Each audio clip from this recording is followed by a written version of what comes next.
Hello and welcome to my reading of Rich Habits, the daily success habits of wealthy individuals.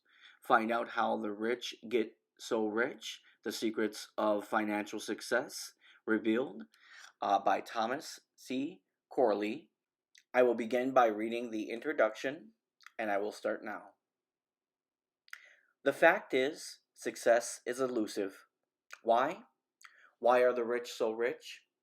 Only about 5% of the population in the United States realizes true financial success. What traits do they possess that make them so successful? Few ever find out. Unfortunately, how to be financially successful in life is not a subject that is taught in our schools. We are all in the same boat, attempting through trial and error to figure it out on our own. I have devoted years of researching the daily habits of wealthy people. I have incorporated what I have learned from my research into the Rich Habits program, which is designed to provide timely, easy to follow guidance on achieving ultimate personal and financial success. Wealth is not just a byproduct of random luck, education, hard work, or inheritance. Financial success is a foolproof process. Within these pages is the 21st century blueprint for financial success. I am a certified public accountant and certified financial planner to more than 1,000 individuals and small businesses. The genesis of this book began when a struggling client came to my office seeking advice. The client's business was growing. However, he had difficulty in making ends meet, particularly at payroll time. In sheer desperation, he asked, "What am I doing wrong?" For months, I analyzed his business, his expenses, processes, labor rates, and industry comparative data. I even sought advice from a rich client in the same industry, with a similar level of gross revenues and whose business shared comparable demographics. Together, we could find nothing that stood out, no glaring deficiency. At a lunch meeting with my struggling client some weeks later, I confessed that I could not diagnose the cause of my client's financial problems. The client was not happy. I was not happy.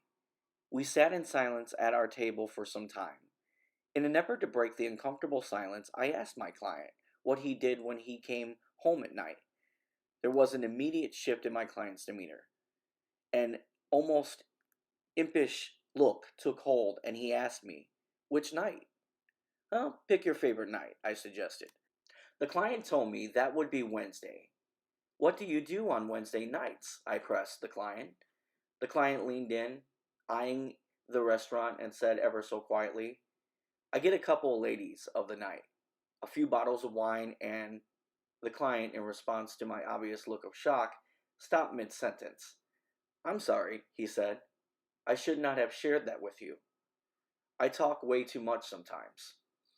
I assured him that I was an Irish Catholic New York boy from a family of 8, and that there was very little I had not seen in my life.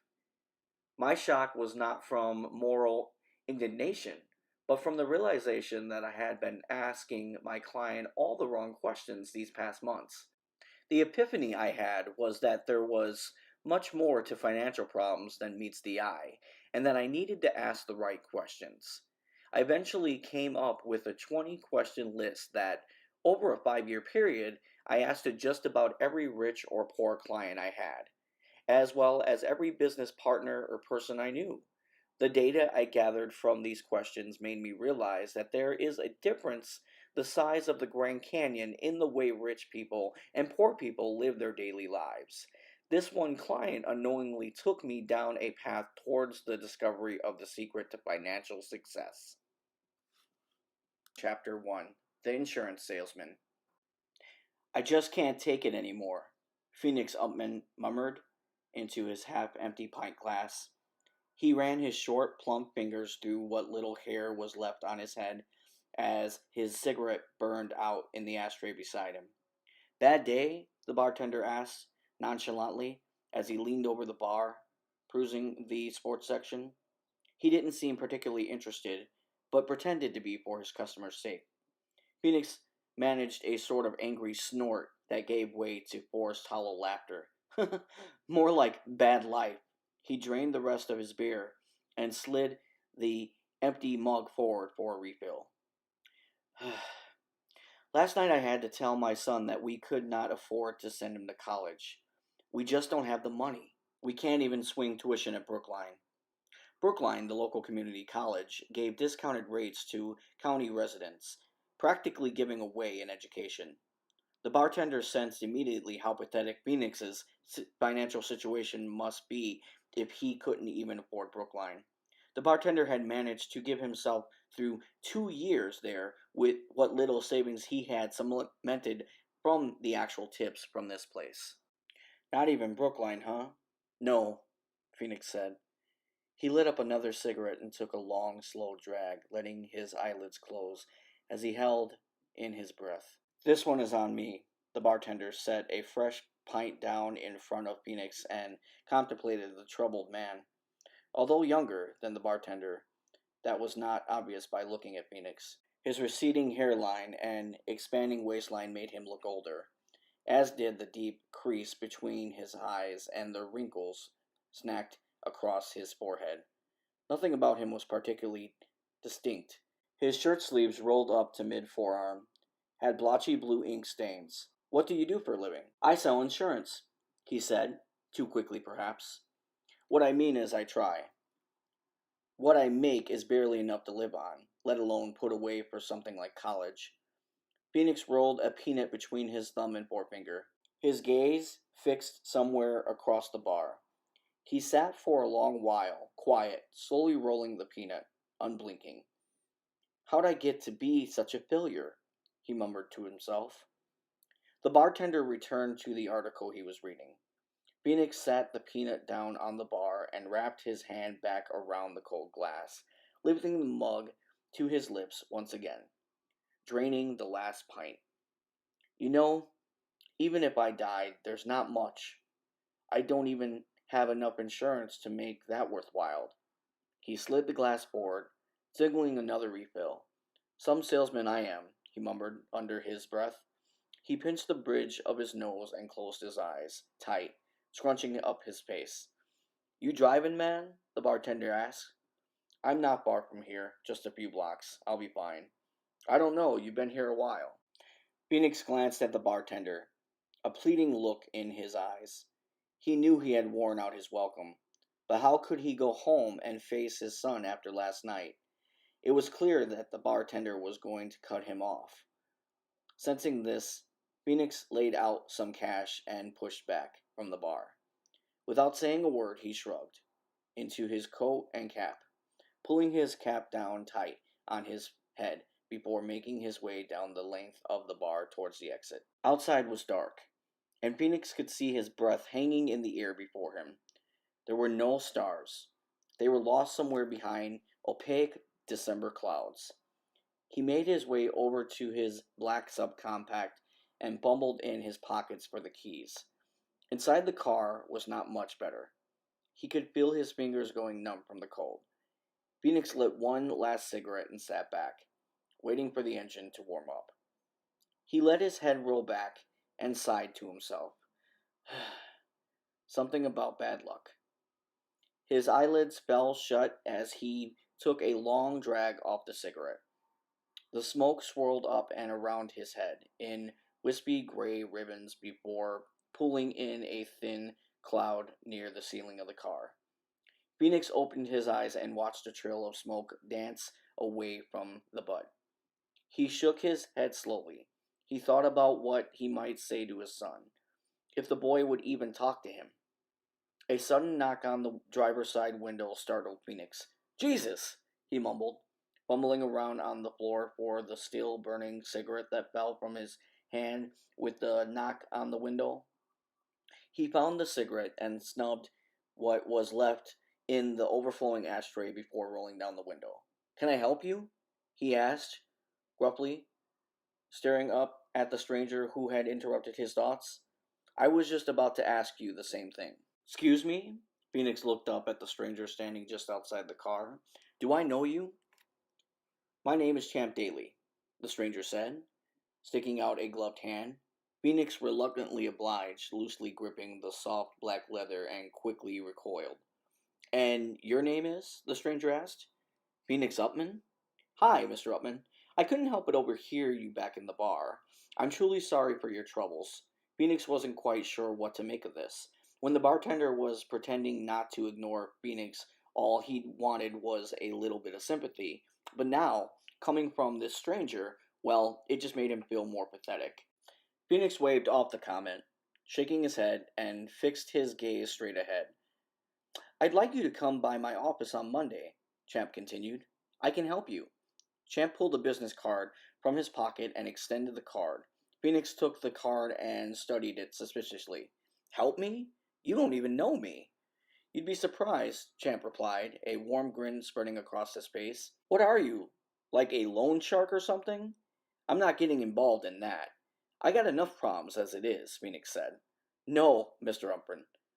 Champ loosened a slow, rolling laugh and continued. Just a man looking in a very old mirror. With that, he turned to walk across the parking lot, calling over his shoulder, Monday, 12 o'clock.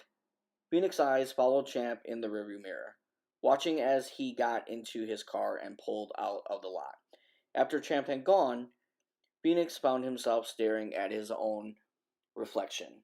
Old mirror, he repeated to himself as he studied his own face. He glanced down at the business card still in his hand. Nothing to lose at this point, I suppose. He tucked the business card in his wallet and set off for home. Phoenix was restless as he showered and dressed for work on Monday morning. He could think only of the strange encounter and his upcoming meeting with this Champ Daly fellow. Phoenix had lost hope long ago, but on his lunch hour that day, as he walked up Broad Street towards the address on the card, his curiosity compelled him forward. As the numbers climbed, the buildings became much nicer, taller, and more ornate. Finally, at the corner of Broad and First, he came to a stop in front of the grandest building on the street. He grew dizzy as he looked straight up, taking in the facet of the building. Phoenix double-checked the address on the card to make sure he had the right place. 700 Broad Street. He sighed, fearfully trying to count the number of floors from the street. May I help you? The doorman said, interrupting his tally. I have a meeting with Champ Daly. Yes, sir, the doorman replied, swinging open the tall glass door and welcoming Phoenix inside. Take the left bank of elevators, the one marked 20 to 25. Mr. Daly's office is on the 21st floor. Exit the elevator to your right. Phoenix nodded, distracted by the lobby buzzing with energy. He found the right elevator and got in, his finger dancing over the button.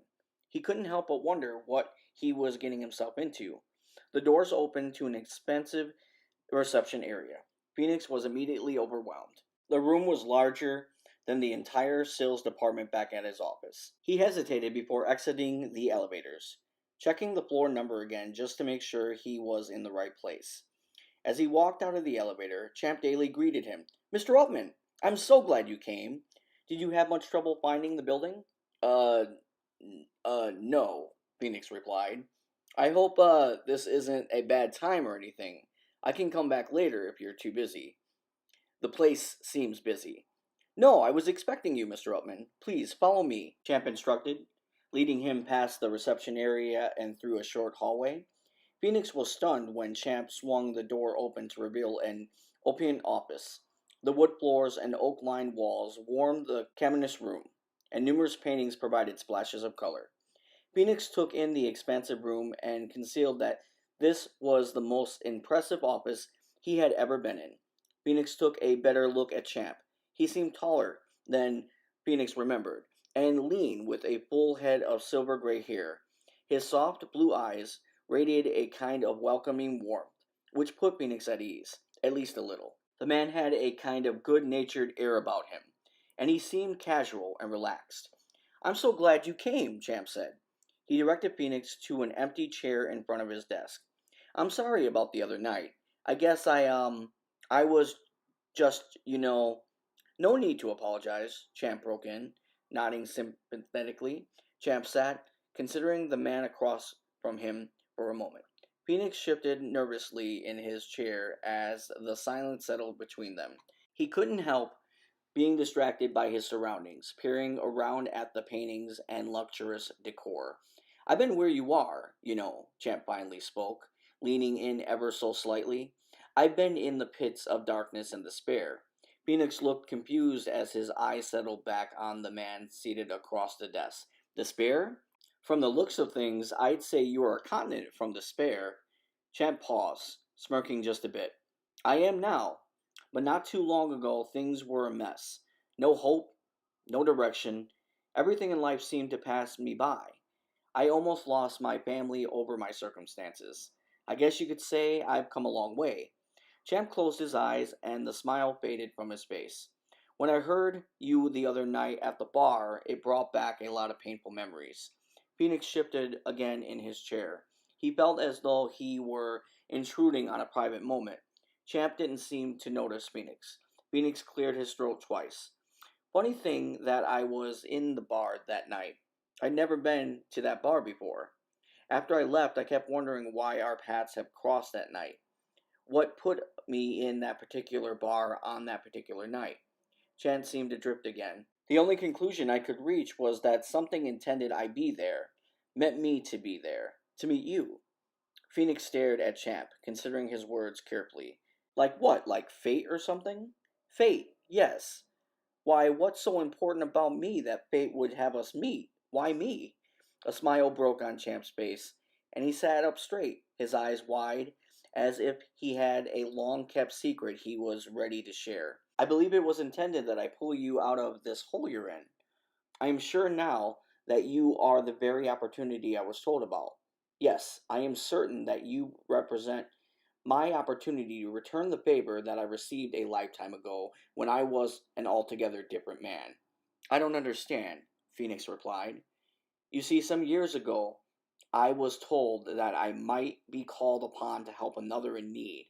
I was told I would know him when I saw him because I would see the mirror image of my old self. I didn't understand the meaning of this at the time, but then you came along and finally it all made sense. Listening to you the other night, I recognized immediately that you were the one person I was meant to help. How did you know all this? How did you know to look for me? Because he told me to, Champ said. Who? My mentor, my advisor. In a lot of ways, the man who saved my life. Who? Phoenix asked again. J.C. Jobs. Champ went on to explain how J.C. Jobs was responsible for Champ's turnaround, and many others just like him. He enabled us to reach levels of success we had never dreamed possible. Phoenix listened intently, absorbing every word. I was given 10 laws by J.C. Jobs. He called them the rich habits. I was told to live these 10 principles for 30 days and meet back with him. He promised me that if I followed these 10 rules, my situation would improve. At that time, I had nothing to lose, so I did exactly as he instructed and met back up with him after the 30 days had passed. Champ paused and drew his shoulders back. And? Phoenix prompted. And the rest is history. What you see all around you here is the byproduct of living the rich habits every day. The rich habits completely transformed my life. And now you're going to share these principles with me? Phoenix asked, a trace of excitement on his face and in his voice. No, Champ replied. He leaned back in his chair and crossed his legs, eyes focused squarely on Phoenix. What? Then why am I here? Phoenix furrowed his brow and his eyes became narrow. A creeping suspicion that Champ had been wasting his time now took root, and Phoenix contemplating getting up right then and there and marching out of the cavernous office without so much as a glance back. Still, something kept him anchored to his seat. The principles are just an overview of a more comprehensive process JC has created, a program he calls the Rich Habits Training Program. He and his team train individuals such as you in following the rich habits. My responsibility ends when I come across a candidate who meets JC's mirror test.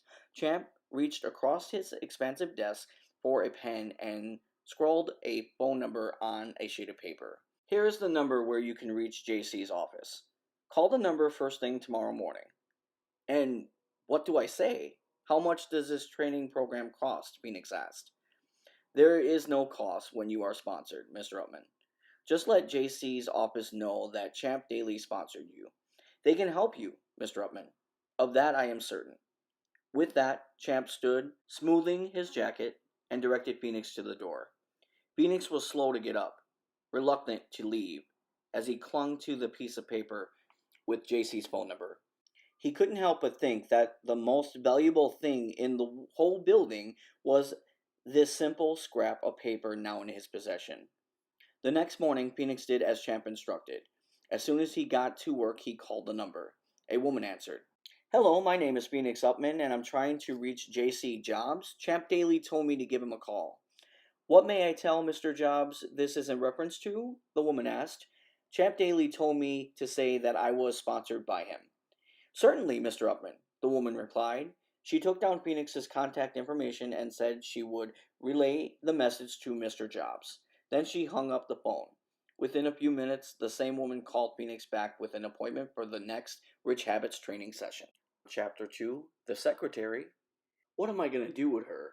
John Andrews, CEO of Sunblade Inc., a distributor of saw blades in northern New Jersey, had just been informed by his office manager Nina that Dee had called in for the third time this month to say she was going to be late. The mornings were important for Sunblade, especially Dee's role, which required an hour each morning calling both existing customers and prospects. It was a process the company put in place years ago, and when the process was applied consistently, sales were the result. Dee's absence meant no calls and lost sales for the week.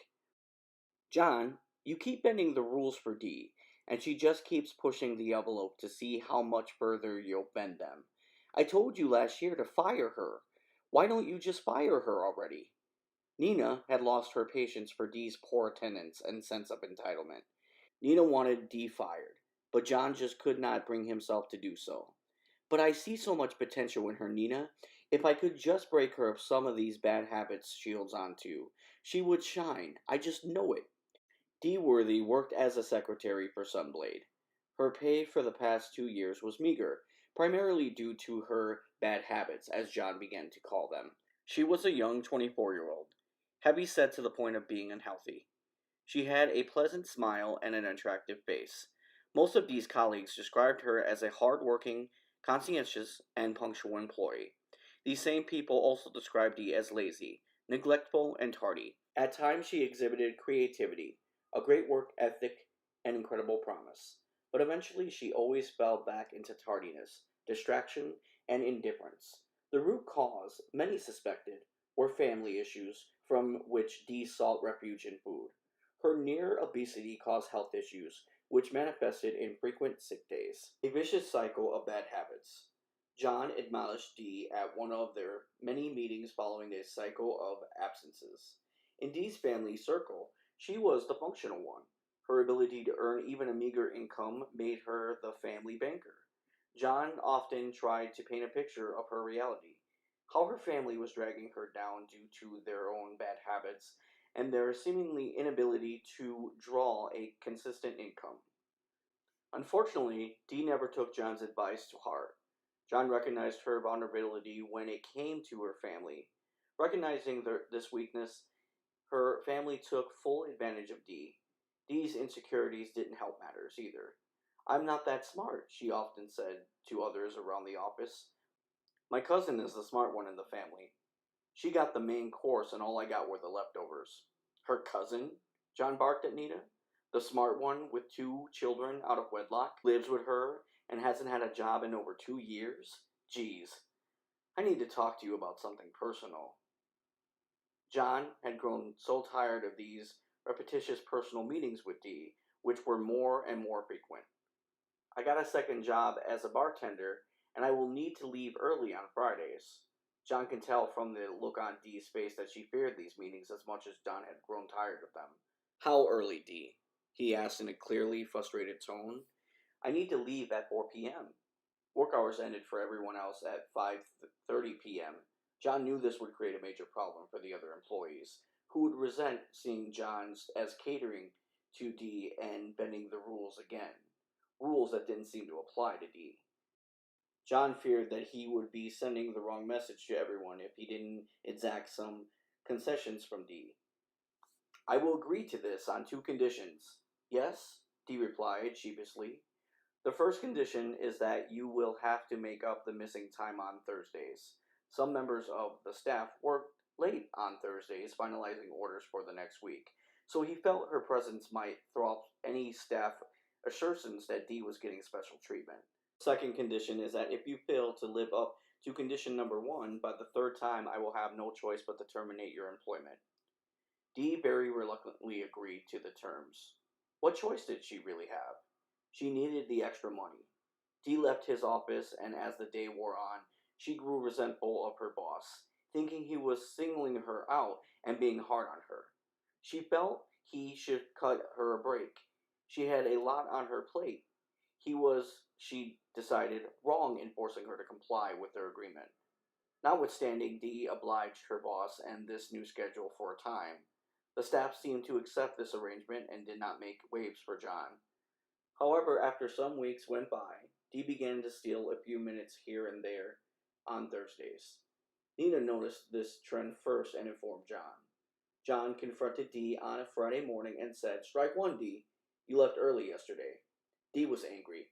She knew John was too busy to notice her early departures and that Nina must have ratted her out.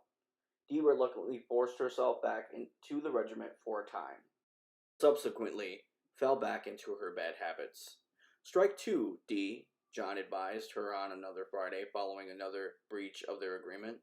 The third strike did not take long, and on another Friday Dee found herself unemployed. 2 weeks passed since she had been forced to vacate her apartment.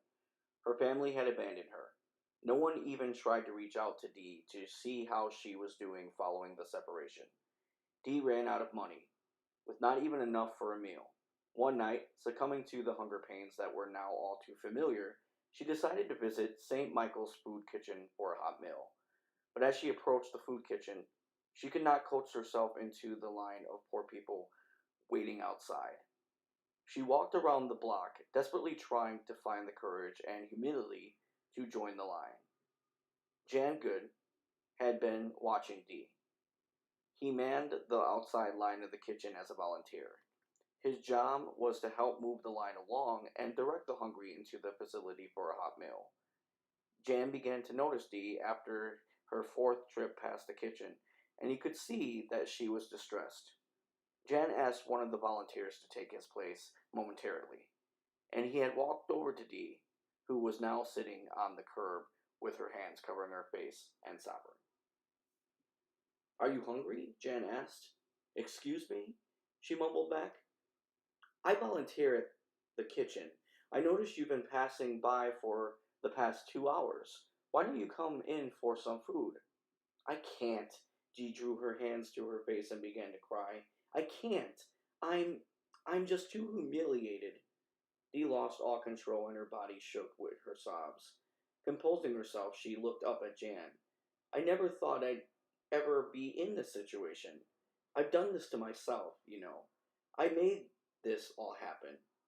I'm my own worst enemy. I blew a great job with a great boss in a great company." Dee lost her composure again and began to sob. Then once again composed herself. "My boss tried to make me see things as they really were. I just didn't listen to him. I am such a failure in life." Something she said, or something about her situation, rattled Jan. It all sounded too familiar and brought back some old memories Jan had thought he had long ago erased. This upset Jan.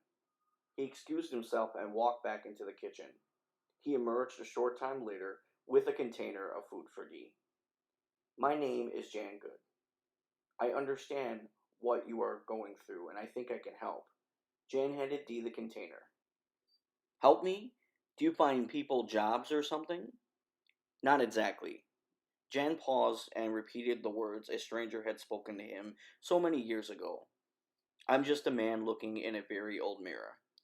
Come by the kitchen tomorrow night after close." Dee spent the night in the bed of a local shelter, pondering the words uttered by Jan.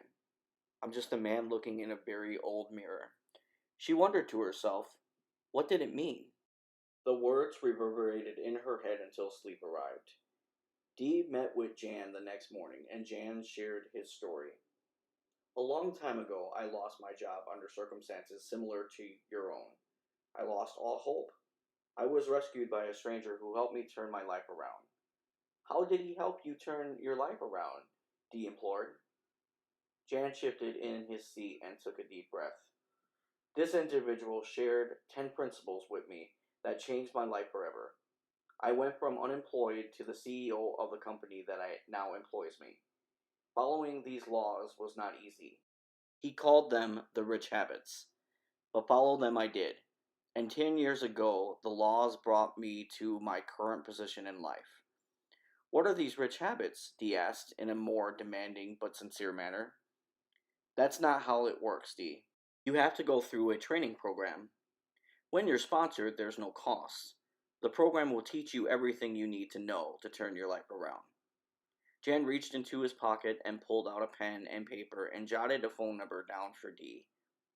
His name is J.C. Jobs. Call his office in the morning.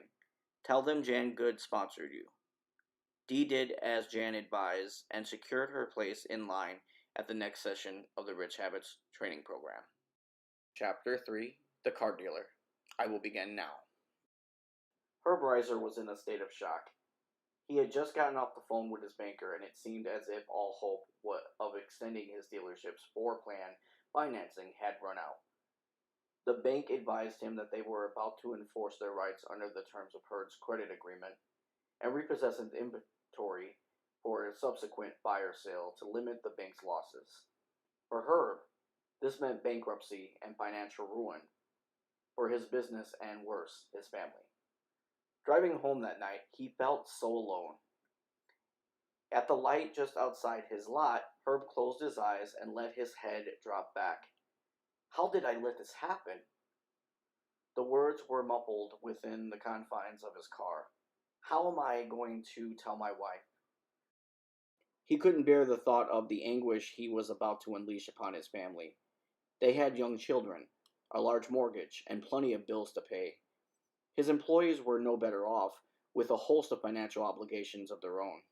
Many of them had taken a chance on Herb, left good jobs to come and work for him, and now this was how they would be repaid? From somewhere behind him a car honked, and Herb opened his eyes to see the green light ahead of him. Looking to his left as he eased on the gas, he saw the large lit-up dealership diagonally across the street from his own. That dealership was prospering. Their inventory of vehicles turned every month, while Herb's own inventory grew dusty and worn by the elements. What does he do differently?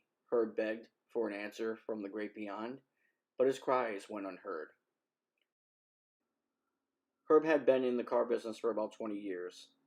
At every dealership that employed Herb, he was the top salesperson. No one even came close to matching Herb's productivity. The man knew how to sell a car. Herb could sell just about anything on the lot, and he knew this, often bragging to coworkers. I could sell ice to Eskimos. And his success was rewarded.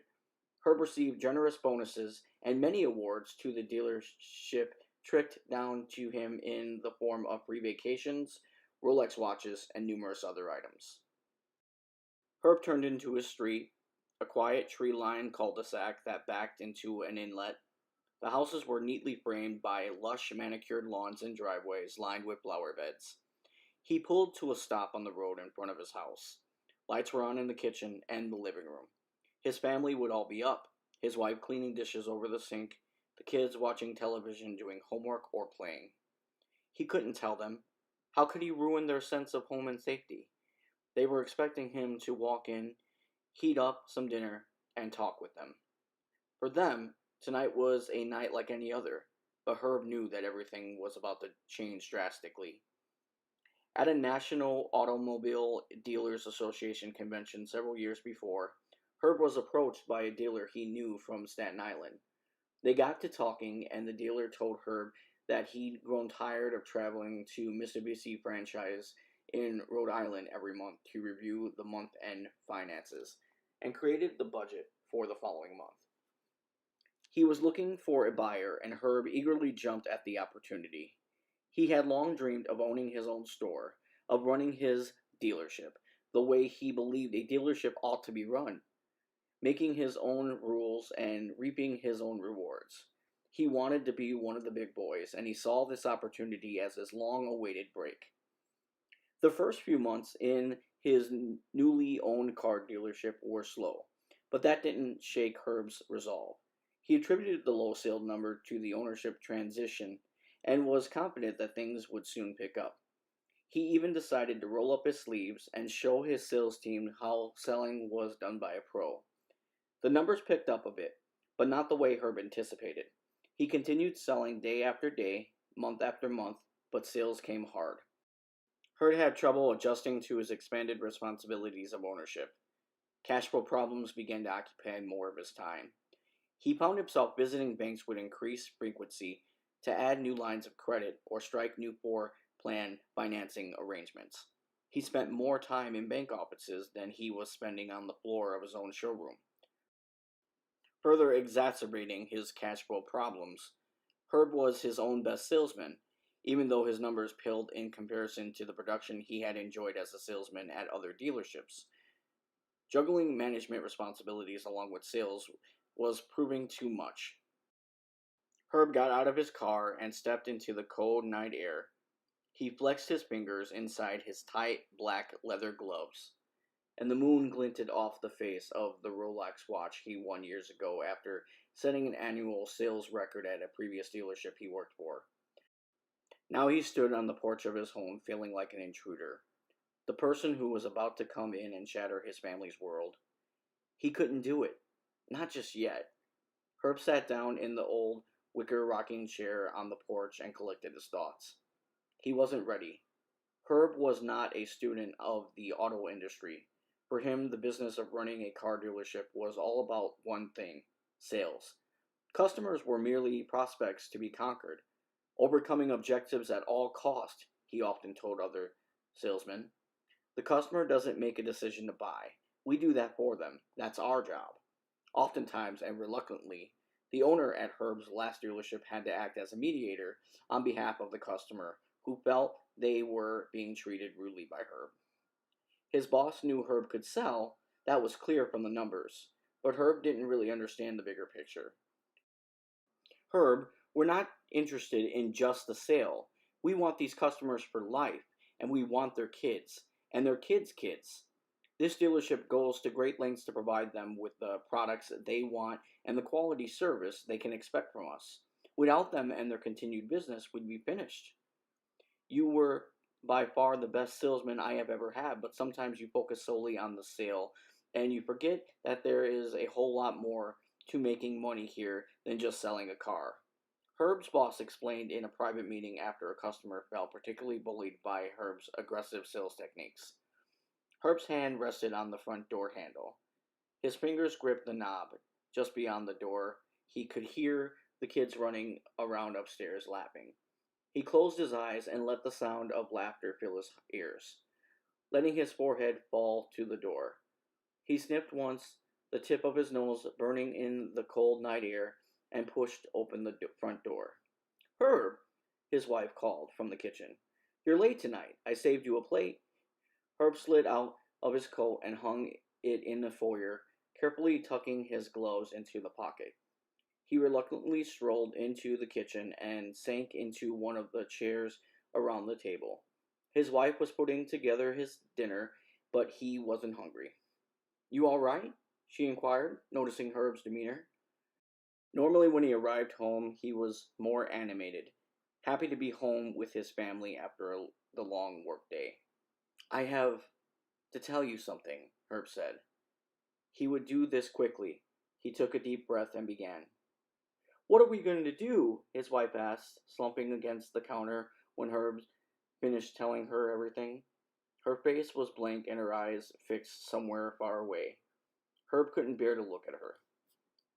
"How will we pay the mortgage?" she whispered, more to herself than to her husband. She began to cry, and Herb's heart was breaking. Upstairs, he could hear his children stomping around their bedrooms. boisterous and lively. Downstairs, the kitchen was filled with sobbing. Somehow, Herb dragged himself out of bed the next morning. In the mirror, he could see his reflections shave, brush his reflection's teeth, and run a comb through his reflection's hair. He felt he was watching someone else from a million miles away. When he got to the dealership, it didn't take long for his staff to sense that something was wrong. Herb shut himself in his office and avoided conversing with anyone for most of the day. He was desperately trying to think his way out of this whole mess. But for all his thinking, he kept coming up short. Numerous calls to his banker went unanswered and unreturned. The floor was quiet most of the day. Very few prospects walked through the showroom, and the service department closed early that evening due to lack of business. When most of the staff had departed, Herb came down from his upstairs office and began his nightly ritual of closing the shop. A woman in her mid-50s walked through the front door just as Herb was making his way from the service desk towards the showroom to lock up. Herb was slightly startled, seeing her standing by the reception desk. "Can I help you?" Herb asked in a melancholy tone. "I'm looking for a car for my daughter. She's graduating from Brown next month, and I was hoping to surprise her," the woman gushed. "Do you have any convertibles?" For a moment, the salesman in Herb stirred, but he suppressed the urge. "I'm sorry. I won't be able to help you." "Well, how about an SUV then? It doesn't necessarily have to be a convertible." Herb stared at the woman and felt himself shrinking. "I mean, I won't be able to sell you any car because I won't be able to provide service support." "I don't understand." Herb swallowed hard before continuing. "After this month, we will most likely no longer be in business, I'm afraid." Herb's eyes dropped from her face to the floor, ashamed. "We won't be here to service your daughter's car or provide any follow-up support. I'm very sorry. I can't help you. I can't help anyone." Herb tried to usher the woman towards the door, but she didn't move. "Wait," she said, taking a step towards him. A look of compassion blanketed her face. "Tell me, what happened?" Herb looked at her, startled by the request, and considered it for a moment. He figured he had nothing to lose at this point. Why not? He thought to himself. Herb offered her a chair at a nearby desk and spilled the whole story. He held nothing back. He was brutally honest about his feelings. Unknown to Herb, his bankruptcy story was a familiar one to the woman, who had gone through her own bankruptcy a long, long time ago. "What is your name?" she asked, once he had finished his story. "Herb Reiser." He shook his head, embarrassed, before offering his hand. He had told the woman his whole sad story before even exchanging introductions. "I'm Susan Changer," she replied, shaking firmly. "I'd like to help you." "You want to help me?" Herb replied in disbelief. "Why?" Susan repeated the words someone said to her many years ago. "I'm just a person looking in a very old mirror." Susan began to share her own story of failure and the redemption she received from an individual by the name of J.C. Jobs. "Here's J.C.'s office number. I want you to call them in the morning. Just let them know I sponsored you. That gets you into the next training session for free." Hands and parted ways. Herb eyed the phone number as Susan walked out the door of his dealership. Who is this J.C. Jobs? He closed his eyes and wondered to himself. I sure do hope he can perform miracles, because that's what I need, a miracle. With his eyes still closed and his hands unconsciously wrapped around the piece of paper with J.C. Jobs' number on it, Herb looked as if he was praying. Chapter 4, The Accountant. Tears flowed down his cheeks as he dropped a red rose onto the casket below. His was the last rose. With that final act, the crowd of mourners began to disperse, and the accountant was now alone with his 3 young children standing over Denise's casket, staring mindlessly into the open grave and loathing himself. "It's called cervical intraepithelial neoplasia," Denise had said. She had sat down at the kitchen table and poured him a fresh cup of coffee. The coffee sat steaming between them, untouched. "The doctor recommended surgery to correct the disorder." "Surgery?" He stared nervously at her. The sun fell across the table in wide slants, angled through the blinds. Beyond the glass, he could see a cloudless blue sky stretching across the backyard. Suddenly, he felt like he was falling from that sky, endlessly falling. Denise looked calm, as though she was going over a grocery list with him. Denise never fumbled. Even though this was a very serious matter, she had a way of dealing with the illness in a relaxed, calm manner. Denise had always been the pragmatic, rational one, in control in the relationship. She hardly ever got worked up the way he did. I asked if the surgery was absolutely necessary, and he seemed to waver. Denise threw her left hand in the air in a dismissive fashion. He said I didn't need to have the surgery done right away, but there were certain risks if the problem were to remain uncorrected indefinitely. Denise rested her chin casually in her hand, as though she was recalling memories of a recent holiday or chatting about a neighbor's new kitchen. Her pose amazed him. Get the surgery, Denise, please. Oh, please yourself. You know we can't afford the surgery. Our insurance is ridiculous. The deductible is way too high. If you need the surgery, you need the surgery, he pleaded with her. He brought his hand to his mouth and shook his head, trying to clear his mind of the image of a sick Denise. He forced himself to focus on her as she was, here and now. She looked like his Denise, the same woman he had wed nearly 20 years ago, although now slightly plump, with the hint of a smile always dancing behind her eyes, vibrant and alive. She couldn't be sick, not Denise. Can't afford the surgery just now, and we certainly can't afford for me to be incapacitated, Denise demanded. We just don't have the $5,000 right now. The surgery will just have to wait. He dropped his hand to the table and let out an audible, exhausted groan. Her fingers crept over the tabletop and came to rest atop his hand, warm, soft, and comforting. She squeezed tightly in an effort to reassure him. It can wait until after tax season. We'll have the money then, she smiled at him. About 3 months later, while the accountant was in the heart of tax season, an unfortunate ritual that was the nature of his profession, Denise's condition worsened. Her spotting became more frequent, but she chose not to concern her husband, who was working 16-hour days and weekends. She knew he had hundreds of clients with hundreds of tax returns that needed to be filed within the next 6 weeks. Denise decided not to bother him until after tax season, when they would have some additional cash and could afford the operation to fix her problem. That operation never did happen. Denise's illness turned to cancer and it spread like wildfire. She lasted through the summer and passed away in a hospital bed, leaving behind a shattered husband and their 3 children. Denise, a kind, devoted wife and mother, was no more. The accountant staggered through his work and his new job as a single parent. It was nearly a year before the fog began to lift and he regained some level of clear-headedness. Denise's sudden death left him angry and confused. He blamed himself for that and for their financial plight. These self-recriminations continued until one morning after a vivid dream in which Denise spoke to him, saying, "All you need to do is ask the right questions." The words burned in the accountant's ears through most of the day and stayed with him that night until he fell asleep. A newness of thought woke with him the next morning. Why am I doing so badly while so many of my clients, the clients who ask me for financial advice, are doing so well? He asked himself as he rubbed the sleep from his eyes. It can't be a matter of knowledge. I know far more in terms of tax and finances than any of my clients. There must be something I am doing wrong that they are doing right. Compton determined then and there to uncover their secrets. One of the first things he did was to create a list of questions to ask his successful clients in an effort to find out what they did that he didn't. His list evolved and changed over time into 20 questions.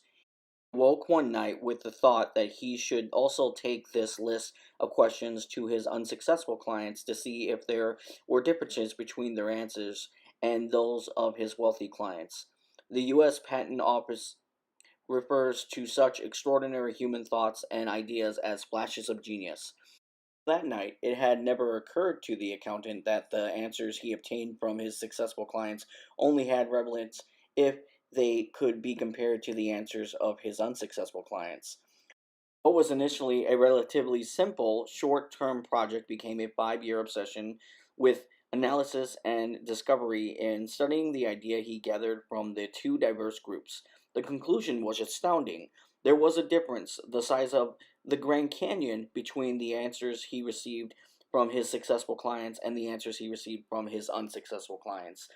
As an example, when he asked the question, "What do you do when you leave your office?" the answers given by his successful clients reflected that, as a group, they were engaged in numerous social or business activities. Some served on different boards, others were involved in speaking engagements, some taught, some were involved with their church, some were seeking advanced degrees related to their professions, some continued working in their home offices, some ran little league clubs, and some were involved in volunteer work for nonprofit organizations. When this question was asked of the unsuccessful group of clients, their answers were strikingly uniform. They ate dinner, watched television, or engaged in some recreational activity, went to bed, and repeated the same routine the next day. The accountant's epiphany was that he had uncovered the secret to financial success, which he could see was embodied in the daily habits of successful people.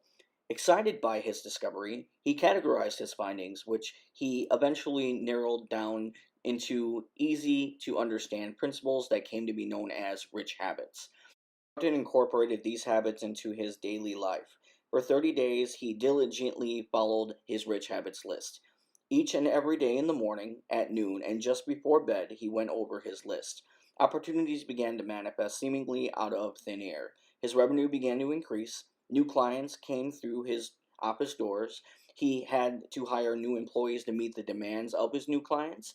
The accountant was roused to such heights of excitement that he could hardly contain himself. He felt as if he had just embodied some magical elixir that was transforming his life. Shortly after incorporating the rich habits into his daily life, an old client called who had been struggling with serious cash flow problems. "I need you to help me secure another line with a bank," the client asked over the phone. "I desperately need another $40,000. If I don't get this money, I'm finished. I won't be able to make payroll next month or pay my vendors." It seemed to the accountant that since he first met his client, the man was always struggling with cash flow. A thought flashed through his mind. "I'll tell you what," the accountant offered. "I'll help you secure the additional financing for free, but I want something from you. Come in next week and I'll explain further." He hung up the phone and during the next week set out to develop a workable program based upon his rich habits so that he could share them with his unfortunate client. The following week, the two met in his office. "What's this?" The client was puzzling over the papers that lay before him. "This is an agreement," the accountant replied. "For what?" the client asked as he began to study the lead document, which read as follows: "I herein agree to diligently follow the attached program for 30 days. In exchange, all fees associated with securing additional financing will be waived." The client considered the document for a few moments and browsed through the program the accountant created just for him. "That's all I have to do? Follow this program for 30 days? A slight smile spread across the accountant's face. 30 days? Simple enough. The client signed the document. "Are you ready to begin?" the accountant asked enthusiastically. "Now? I guess so," the client stammered. With that, J.C. Jobs pulled a copy of the Rich Habits training program towards his client and opened to the first page. Chapter 5: The Rich Habits Training Program. The Rich Habits Training Program. Before beginning the Rich Habits Training Program, it is necessary to dispel a common myth about financial success with regard to luck.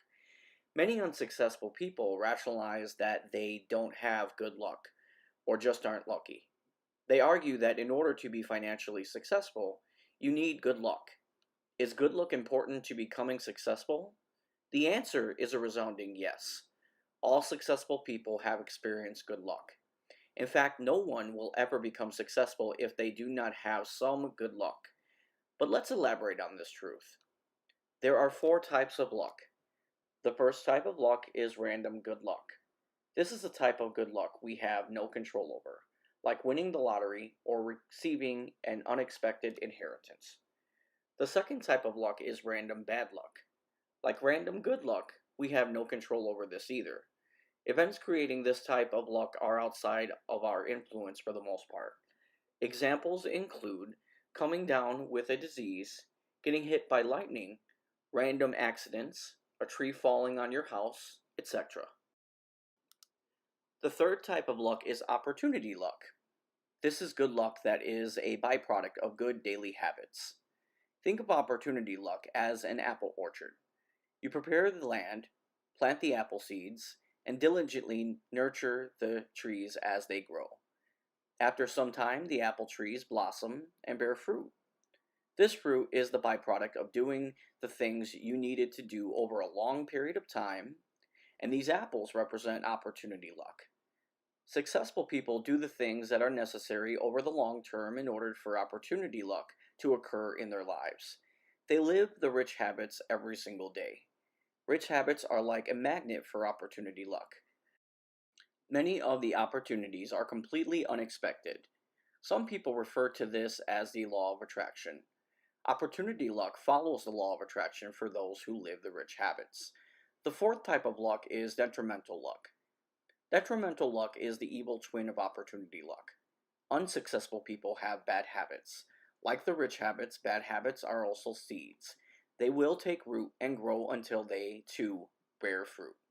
Unfortunately, the bad fruit birthed by bad habits brings detrimental luck into the lives of the unsuccessful. This detrimental luck might be a job loss, investment losses, foreclosure, divorce, illness, or something similar. To bring success into your life, you need to attract the right kind of luck.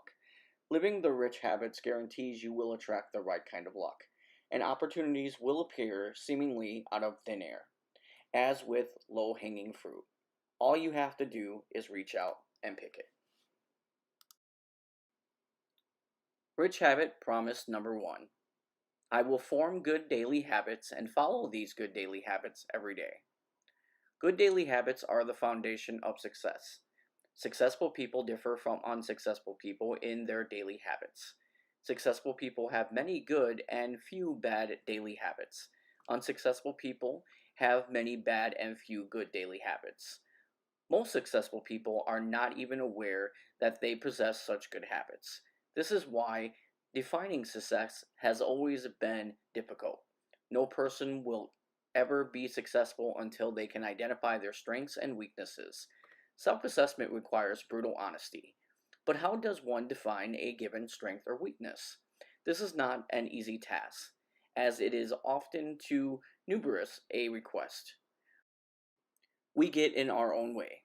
Our egos interfere, and we are left with an uncertainty about the accuracy of our own analysis. It is much easier for a third party to assess us than for us to assess ourselves. A simple and foolproof approach to assessing ourselves is to look at our daily patterns of living, our daily habits. By recognizing our daily habits, we gain keener insights into our individual strengths and weaknesses. Understanding that our own bad daily habits are preventing us from becoming successful represents the first and most significant step on the path towards financial success. On a piece of paper, form 2 columns. List your bad daily habits under column 1, invert each one of your bad daily habits, and list their opposites under column 2, which we'll refer to as your new good daily habits. See example on the next page. Bad daily habits. I watch too much television. I don't exercise regularly. I don't watch what I eat.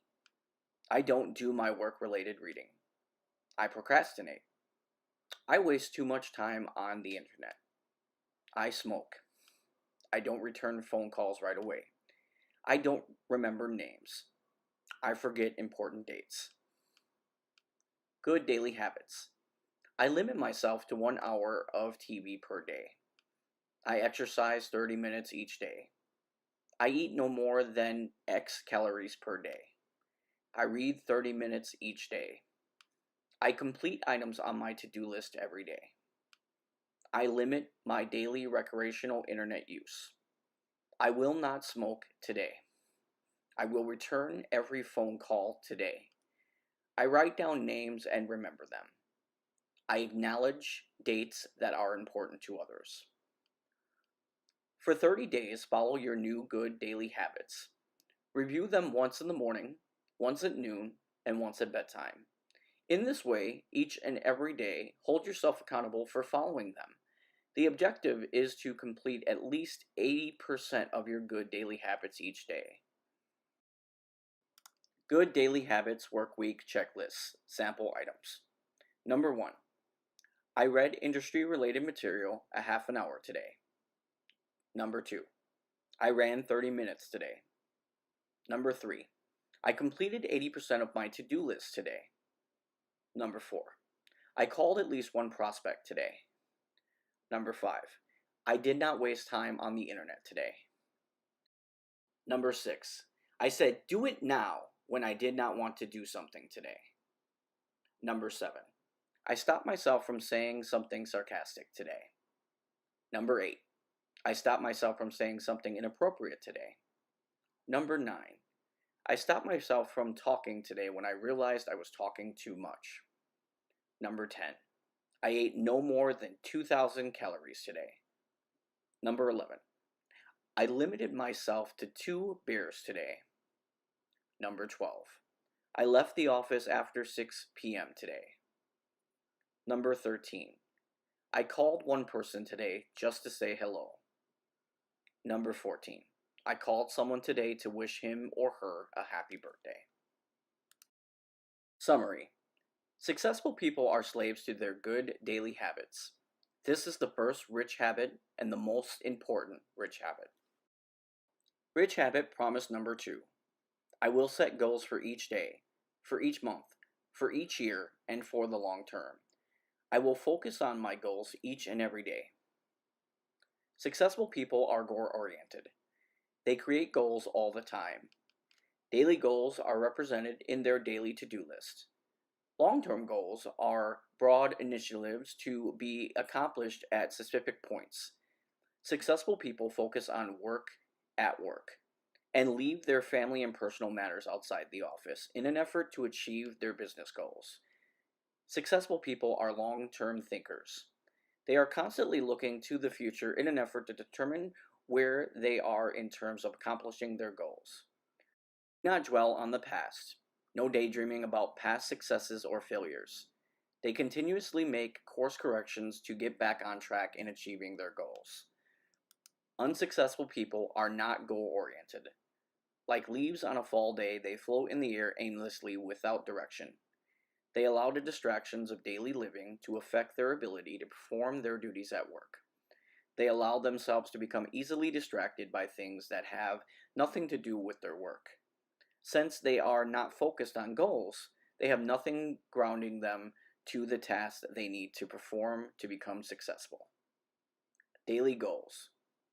Before beginning each day, compile a daily goal to-do list. List only those things that have a realistic probability, 80% chance of being completed that day. Prioritize this list and set a specific time in which to tackle each item. The lower priority items are those that have a low probability, bottom 20%, of being accomplished that day, and can be accomplished the subsequent day. Do this in order to build flexibility into the to-do list and avoid the frustration of failing to accomplish the important tasks set for that day. During the day, mark off each completed task and congratulate yourself in its accomplishment. At the end of the day, evaluate the to-do list. This forces accountability. Rich Habits Daily Goals To-Do List Sample Weekday. Description. Profession-related reading, 6 to 6:30 a.m. Check voicemail and email, 8:30 a.m. Call one person just to say hello, 9 o'clock. Make happy birthday calls in emails, 9 a.m. Call prospect list, 9:30 a.m. Complete pending life insurance applications, 10 a.m. Follow up pending cases, 11 a.m. Client meetings, 1 to 5 p.m. Return all phone calls, 5 p.m. End of day prospect calling, 5:30 p.m. In the above example, completing 8 out of 10 daily goals for the day is considered successful. Monthly goals. At the beginning of each month, list monthly goals. These are goals with a realistic probability of being reached by the end of the month. Break down each goal into tasks or steps. The monthly goals could be the number of insurance policies to write that month, or the number of new clients you hope to gain, or a revenue target for the month. These goals might include a project to be completed or an article to be written. Example monthly goal number 1. I will write 5 life insurance policies this month. In order to achieve this goal, I will need to meet with 10 prospects each week for the next 4 weeks. In order for these meetings to occur, I will make 50 phone calls each week, which breaks down into 10 calls each day. Goals for the current year and the following year. Goals for the current year and for the following year represent initiatives that you have some degree of control over achieving. Break down each goal into tasks that need to be accomplished. Example, current year goal number 1. I will pass the CPA exam this year. In order to reach this goal, I will study. I will establish a study plan in which I will study 1 hour each day during the week and 6 hours over each weekend. I will review the study material and complete the practice exams. Long-term goals. Long-term goals represent broad, far-reaching initiatives. Think of your long-term goals as your wish list. Create a plan for accomplishing each goal and include the tasks needed to be accomplished. Example, long-term goal number 1. I will buy a house in 5 years. In order to reach this goal, I will save $1,000 per month for the next 5 years. In order to save $1,000 per month, I will reduce my expenses and deposit $250 each pay period into a separate savings account. Rich Habits Goal Sheet. Current year goals. Take CPA exam. Obtain long-term care designation. Increase savings account by. Pay off car loan. Lose 10 pounds by. Obtain promotion to. Next year's goals. Write and publish book. Increase savings another. Take CFP exam. Get my weight down to 180 pounds. Run marathon. Increase salary to. Long-term goals. Make a certain set of money within 5 years. Buy convertible for my wife. Become a partner by a set date. Pay off mortgage by a set date. Buy beach house by a set date. Accumulate a certain amount of money in college savings for my children. A useful technique to assist in keeping long-term goals in sight is the use of a vision board. A vision board is an actual picture of long-term goals. This may be a picture of the house you desire to buy, a picture of the business you hope to own one day, or a picture of the type of place you hope to retire to one day. Before he rose to great fame, comedian Jim Carrey wrote out a check to himself for $20 million and kept that check in a place where he would see it every day. That check represented a vision board for a long-term goal. He desired to achieve one day to be paid $20 million for a movie. When the opportunity arose for a leading role in a movie, guess what Jim Carrey's demand for compensation was? $20 million. And he got it. Summary. Successful people set goals and create a plan to reach those goals. Rich Habit Promise number 3. I will engage in self-improvement every day. Successful people engage in the process of self-improvement every day. They read industry periodicals and technical material specific to their profession or trade. They become students of their industry, profession, or trade, and keep current with changes that occur. They do not spend excessive amounts of non-work time watching television or surfing the internet. Successful people read for self-improvement. They are perpetual students. Each day, they devote blocks of time to better themselves by studying subject material that will improve them in some way and better enable them to perform their jobs. Time is too valuable to be wasted on matters with no tangible value. They coordinate their goals with self improvement and set specific goals. This may involve obtaining an additional license, a degree, or developing a new niche for their business. They are continuously engaged in some constructive project to increase their skill sets, promote their businesses or careers, keep their minds sharp, and expand their business prospects. Unsuccessful people are not students of their industry, profession, or trade. They do not routinely follow their industry. They do not regularly read industry periodicals. They would rather spend hours each day watching television or engage in junk reading. They use rationalization to justify their negligence in improving themselves. Self improvement involves engaging in some activity every day that will improve your mind and expand your knowledge to better your career. Expanding knowledge within your industry is a self improvement activity that you must engage in. This can be done by regularly reading your industry periodicals and advancing your career by obtaining additional licenses. Skill sets or new niches for your business. Career specific self improvement activities are necessary to increase skills and take advantage of opportunities. You will notice that as your knowledge base grows, opportunities begin to present themselves. Choose a time when there are fewer distractions and you can set aside a block of time. Sometimes this is possible in the early morning hours prior to beginning your normal workday. At a minimum, set aside 30 minutes each day for these activities. 30 minutes per day may not seem like much, but over time it adds up to a significant amount of self-improvement activity. No matter what time of the day works best for you, engage in daily self-improvement activities without interruptions. Summary. Successful people devote time each and every day to self-improvement. Rich habit promise number 4. I will devote part of each and every day in caring for my health. Successful people make a concerted effort to eat right and exercise every day. They consider not only what they eat, but also how much they eat. They manage their consumption of food.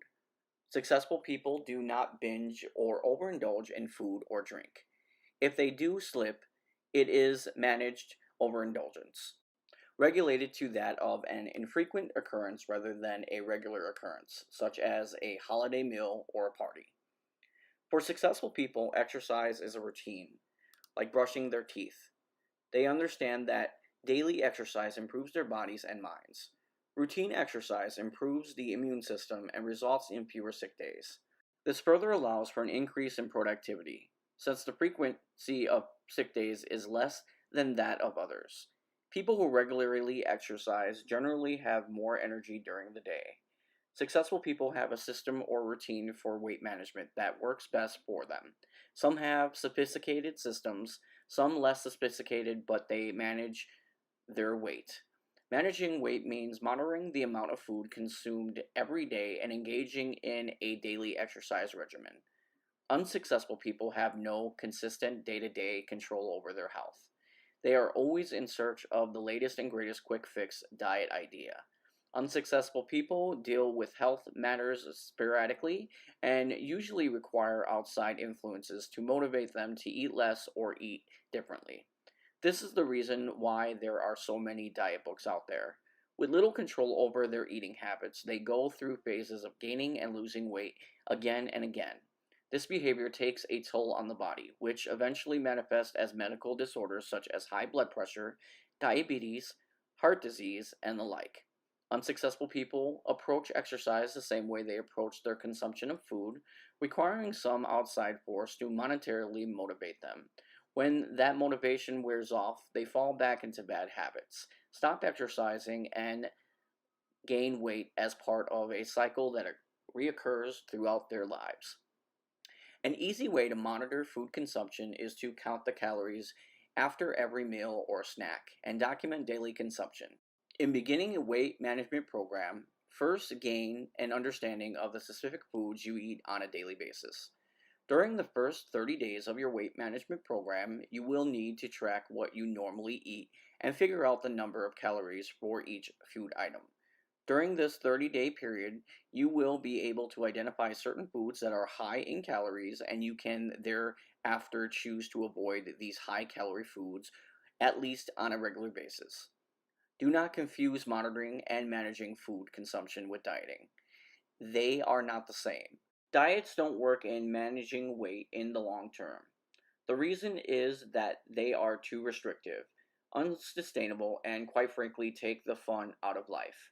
Managing the consumption of food does not mean starving or never again eating special treats. You are going to eat treats from time to time, and you should not feel guilty about this.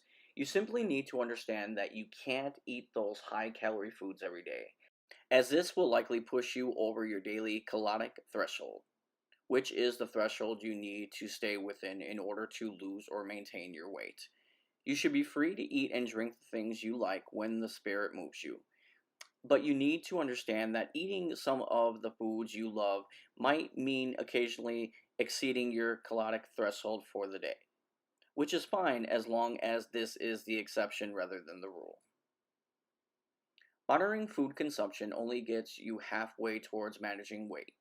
You must engage in a daily aerobic exercise regimen for at least 20 to 30 minutes a day, 4 days per week. Jogging outdoors provides the most effective results. The number of calories burned when running is greater by about 1/3 than an indoor treadmill, stairmaster, or stationary bike. Lifting weights, sit-ups, push-ups, and the like are good supplements to any basic aerobic activity, but they are not substitutes for aerobic activity. By themselves, these exercises will not help you lose weight as much as they will help you shape and tone your body. Aerobic activity is the most reliable activity to help you lose weight and should be the foundation for your exercise regimen. Morning may be the best time to engage in exercise activity. By preceding the workday, you are less likely to be pulled away by scheduling issues or conflicts that often occur during the day. A great tool to monitor your weight is the Rich Habits Weight Management Tracking Schedule. Tracking takes only 5 minutes each day. You will begin to see patterns in your weight management that enable you to better understand your body and allow you to gain control over your weight. Within 2 months of completing the Rich Habits Weight Management Tracking Schedule, see next page, you will be able to determine your individual daily caloric threshold, and you can then manage your calorie intake to lose or maintain your weight. For example, assume your daily threshold is 2,100 calories per day. Given the level of exercise you do, if you consume less than 2,100 calories each day, you will lose weight every day. Summary. Successful people manage their consumption of food and engage in regular exercise. Rich Habits Weight Management Tracking Schedule. Sample page. Start weight, goal weight, end weight. There is a column for dates for Sunday, Monday, Tuesday, Wednesday, Thursday, Friday, and Saturday, as well as the date of each day, an area for your weight, an area for aerobic activity time. There then is an area for breakfast calories, lunch calories, dinner calories, and total calories. The next area is for the complete cumulative calories that you've accumulated and the average calories. There is also an area on the top for calorie threshold. A second sample form is going to be for each month, and then the aerobic days of each month, the minutes of each month, the miles that you've actually ran each month, the average calories, the lost pounds and gain pounds of each month, and then the start weight of when you started it, what month you started it, and the end weight for each month. Rich Habits Promise number 5.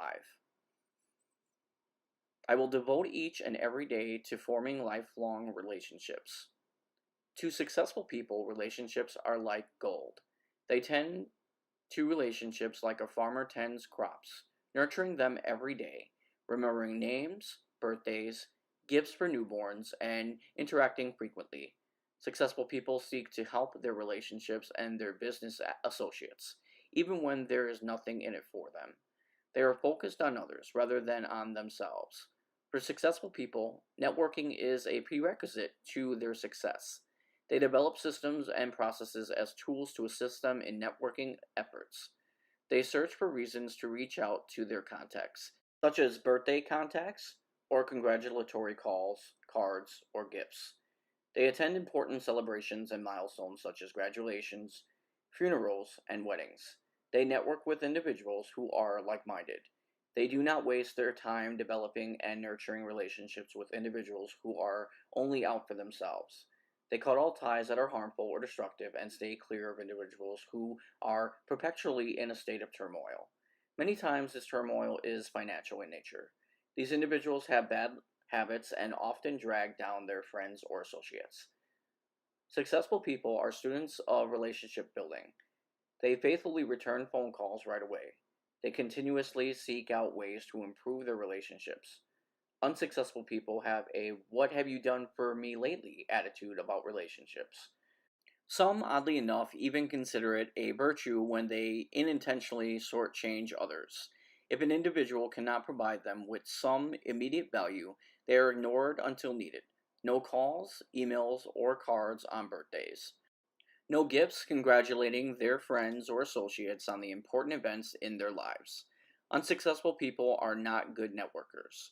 They don't seek to improve their relationships with others on a continuous and regular basis. They do not return phone calls right away, and sometimes not at all. Unsuccessful people adopt a put out the fire mindset in managing relationships. When a crisis arises, and unsuccessful people often have sudden crises in their lives, they reach out for help. Oftentimes, they seek assistance from an individual they have neglected. When it comes to relationships, unsuccessful people simply do not care enough to invest time in developing relationships. Successful people employ a system in managing their relationships. Some have systems that can be quite sophisticated and utilize the latest in technology and software. Whatever system you create for yourself, find a way to track various types of information about each of your contacts. Besides names, addresses, phone numbers, and email information, capture other important data such as professions, birthdays, spouse names, spouse birthdays, names of children, college, graduate school, law school, etc. Hobbies, interests, and other important data. Important means important to your contact. The most common contact management system is Outlook. Almost anyone with a computer has Outlook. Some cell phones even link up with Outlook, giving you the ability to carry contact information with you. Having the greatest contact management system in the world does you no good unless you put your system to good use. The most basic system provides a process that reminds you of a contact's birthday so you can reach out to them to wish them a happy birthday, even if you do not regularly communicate with a specific person. This minimum amount of contact keeps your relationship alive. Birthday calls allow you to maintain a relationship by being in touch at least once a year. Your contact may reciprocate, thus increasing the frequency of your contacts with this individual to 2 times per year. I have never met a successful person who has not shared with me the same nasty little secret. Each of us has difficulty remembering names. To overcome this failing, successful people create a system to help them remember names of even the most remote contacts. A good way to remember names is to group your contacts by category. For example, you can group contacts into the following categories: tennis contacts, golf contacts, bowling contacts, club contacts, neighbor contacts, friend John Smith's friends, colleagues' friends, spouses' college friends, business partners' friends, work associates and their families, church, synagogue, mosque, or community contacts, etc. Before any event in which you are likely to run into one or more of your contacts, you can pull up that category's group of contacts and review their names just before you go to the event. Names are important to each one of us, and we all appreciate when someone feels we're important enough to be remembered by name. Summary. Successful people foster, grow, and improve their relationships with others each and every day. They devote significant amounts of time networking. Rich habit promise number 6. I will live each and every day in a state of moderation. To live in moderation means to live a balanced life. No extremes. Successful people avoid excesses, wild emotional swings, addictions, obsessions, binging, starvation, extravagances, and fanatical behavior. They keep their thoughts and emotions on a short leash. They understand the need to be on an even keel and in control of their lives. Successful people do not binge, cram, overindulge, or behave in an excessive manner. They understand that life is a marathon and not a sprint. They moderate their work hours, eating habits, exercise, alcohol intake, watching television, reading, internet use, phone conversations, emails, text messages, conversations, entertainment, sexual relations, and so on. Their personalities reflect this moderate mindset. They do not become overly excited or excessively melancholy. They are even tempered and slow to anger or excitement. Their moderate mindsets puts family, friends, colleagues, and business partners at ease, which helps improve relationships. As a consequence, people enjoy being around them. There is a comfort level in dealing with them in all matters. Successful people eat, drink, entertain, and live moderate lifestyles. Contrary to what many believe, and as a general rule, their homes, cars, personal effects, vacations, etc., are not extravagant. Warren Buffett, one of the wealthiest individuals in the world, has lived in the same home he was married in more than 50 years ago. His home is modest with no fence or surrounding wall. While he owns a private jet business, he flies commercial airlines. He drives back and forth to work in his car every day.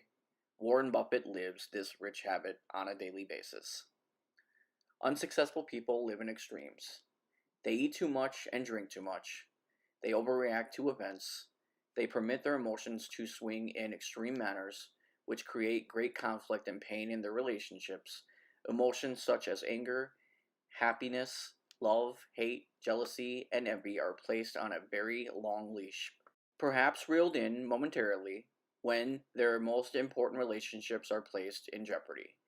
They obsess over food, drink, sex, drugs, gossip, personal possessions, their opinions, their thoughts, and their actions. Unsuccessful people have little control over their lives. They have wild swings in their moods, which result in strained health, strained relationships, and strained finances. They have a keep up with the Joneses mindset. Their spending patterns are continuously influenced by others. If they fall into money somehow, they spend this money on big homes and expensive cars to impress others. Mortgages and loans stretch them financially. Many refinance their homes in an effort to maintain their lifestyles. An unexpected event such as job loss, temporary disability, or sudden decline in earnings results in immediate financial catastrophe because unsuccessful people live paycheck to paycheck. They have no savings or financial safety net. Their priorities are misplaced. They are incapable of living moderate lifestyles, prioritizing their needs correctly, or living within their means. Summary. Successful people do everything in moderation. Rich habits promise number 7. I will accomplish my daily tasks each and every day. I will adopt a do-it-now mindset. Successful people do not procrastinate. They do not put off until tomorrow what can be done today. They are focused on accomplishing things. They create to-do lists to record and plan the accomplishments desired for each day. They understand the needs to be the ones controlling their lives. They do not let life or events control them. As a result, they are responsive to clients, patients, business partners, family, and friends. Successful people are goal-oriented. They set goals and achieve them. They are constantly completing tasks and projects in a timely manner. They are proactive. Consequently, they are not engaged in the practice of putting out fires or dealing with emergencies. They ignore the voice of procrastination. Unsuccessful people procrastinate. They delay, put off, and defer things that should and could be done that very day. Their procrastination creates problems that require immediate action. Procrastination increases the risk of forgetting something important or dealing with a critical matter in an emergency setting, which risks mistakes, errors, and legal liabilities that can result in lawsuits. Procrastination leads to poor quality in whatever service they provide. The lives of the unsuccessful people are hazardous, confused, and complicated. They cannot accomplish much as they are constantly putting out one fire after another. They react instead to outside forces which command their immediate attention. They have no control over their lives or their daily schedules. They feel powerless and directionless. Do not procrastinate or delay in activities that should be performed in a given day. When the thought of putting off something enters your mind, immediately cast this thought out by saying, "Do it now." Repeat these 3 words 100 times a day if necessary. Do not allow thoughts of procrastination even a second of life. Once you are fully engaged in an activity, you will soon find yourself absorbed in the activity, and all thoughts of deferring the task will be gone. You will feel exhilarated in accomplishing the task and feel in control of your life. Summary: successful people do not procrastinate and have a do-it-now mindset. Rich Habits Promise number 8. I will engage in rich thinking every day. Successful people are positive, enthusiastic, energetic, happy, and well-balanced individuals. They feel powerful, in control, confident, and energized. This is not by accident. They are disciples of rich thinking. When they talk to themselves, their words are uplifting, not cynical. They congratulate themselves internally all the time. They use positive affirmations every day to reinforce their attitudes and create a positive mindset. They do not get down on themselves when problems occur. They have adopted the rich thinking that problems and obstacles are opportunities. Successful people control their thoughts and emotions. Bad thoughts are displaced immediately by good thoughts. They understand that allowing a bad thought, even a second of life, will permit the bad thought to take root and eventually change their behavior in a negative way. They feed their minds with positive, good thoughts and let them take root, eventually blossoming and one day bearing fruit. Successful people think rich thoughts every day. They use positive affirmations and visualization techniques to drive and alter their mindset. Contrary to what you may believe, successful people have dire thoughts enter their minds. How could they not, with all of the negative news that we are constantly bombarded with from the various media outlets? Every day we are bombarded with bad thoughts. The information we absorb causes fear, anxiety, angst, and it is easy to fall victim to this barrage of negativity. Successful realize this and try to minimize their consumption of television, radio programming, or internet sites that are negative. Rather, they watch or listen to programming that is constructive or uplifting. They read positive newspaper or magazine articles and stay away from the negative ones. Successful people control what they see and hear every day. Lastly, successful people are grateful for all that life has given them. They express thanks every day, oftentimes before sleep or upon waking in the morning. Some even maintain a list which they read every day, setting forth all they are grateful for. Unsuccessful people are critical of themselves. They are often their own worst critics. They engage in negative, destructive thinking. They allow bad thoughts to enter their minds and take root, which eventually causes bad behavior. They lack motivation, enthusiasm, and often fall into states of mental depression that can last for days or weeks at a time. They watch too much negative programming and television and radio. They buy newspapers with headlines designed to stir base emotions.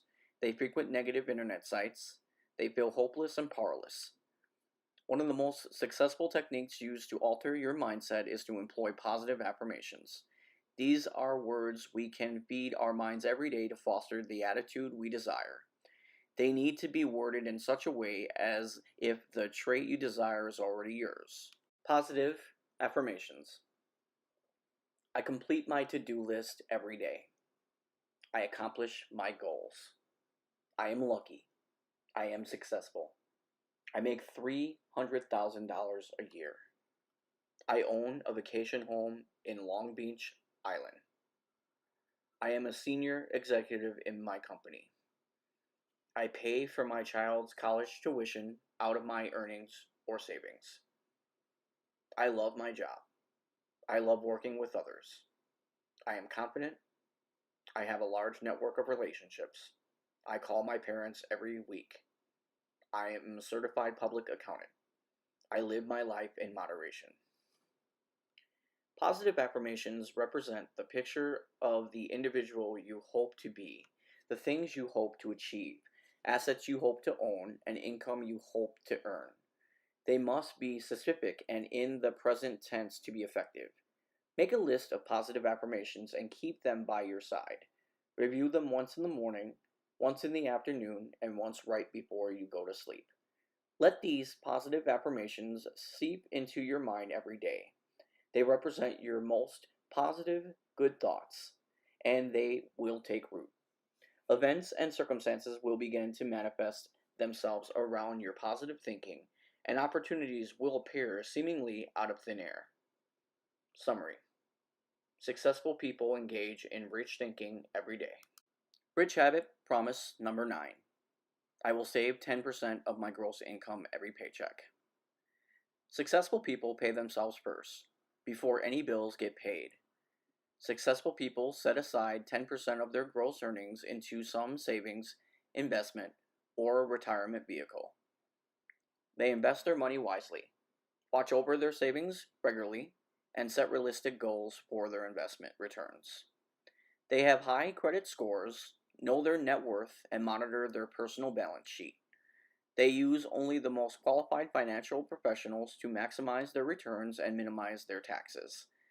Every successful person employs the services of a certified public accountant, considered by many to be the most trusted financial advisor.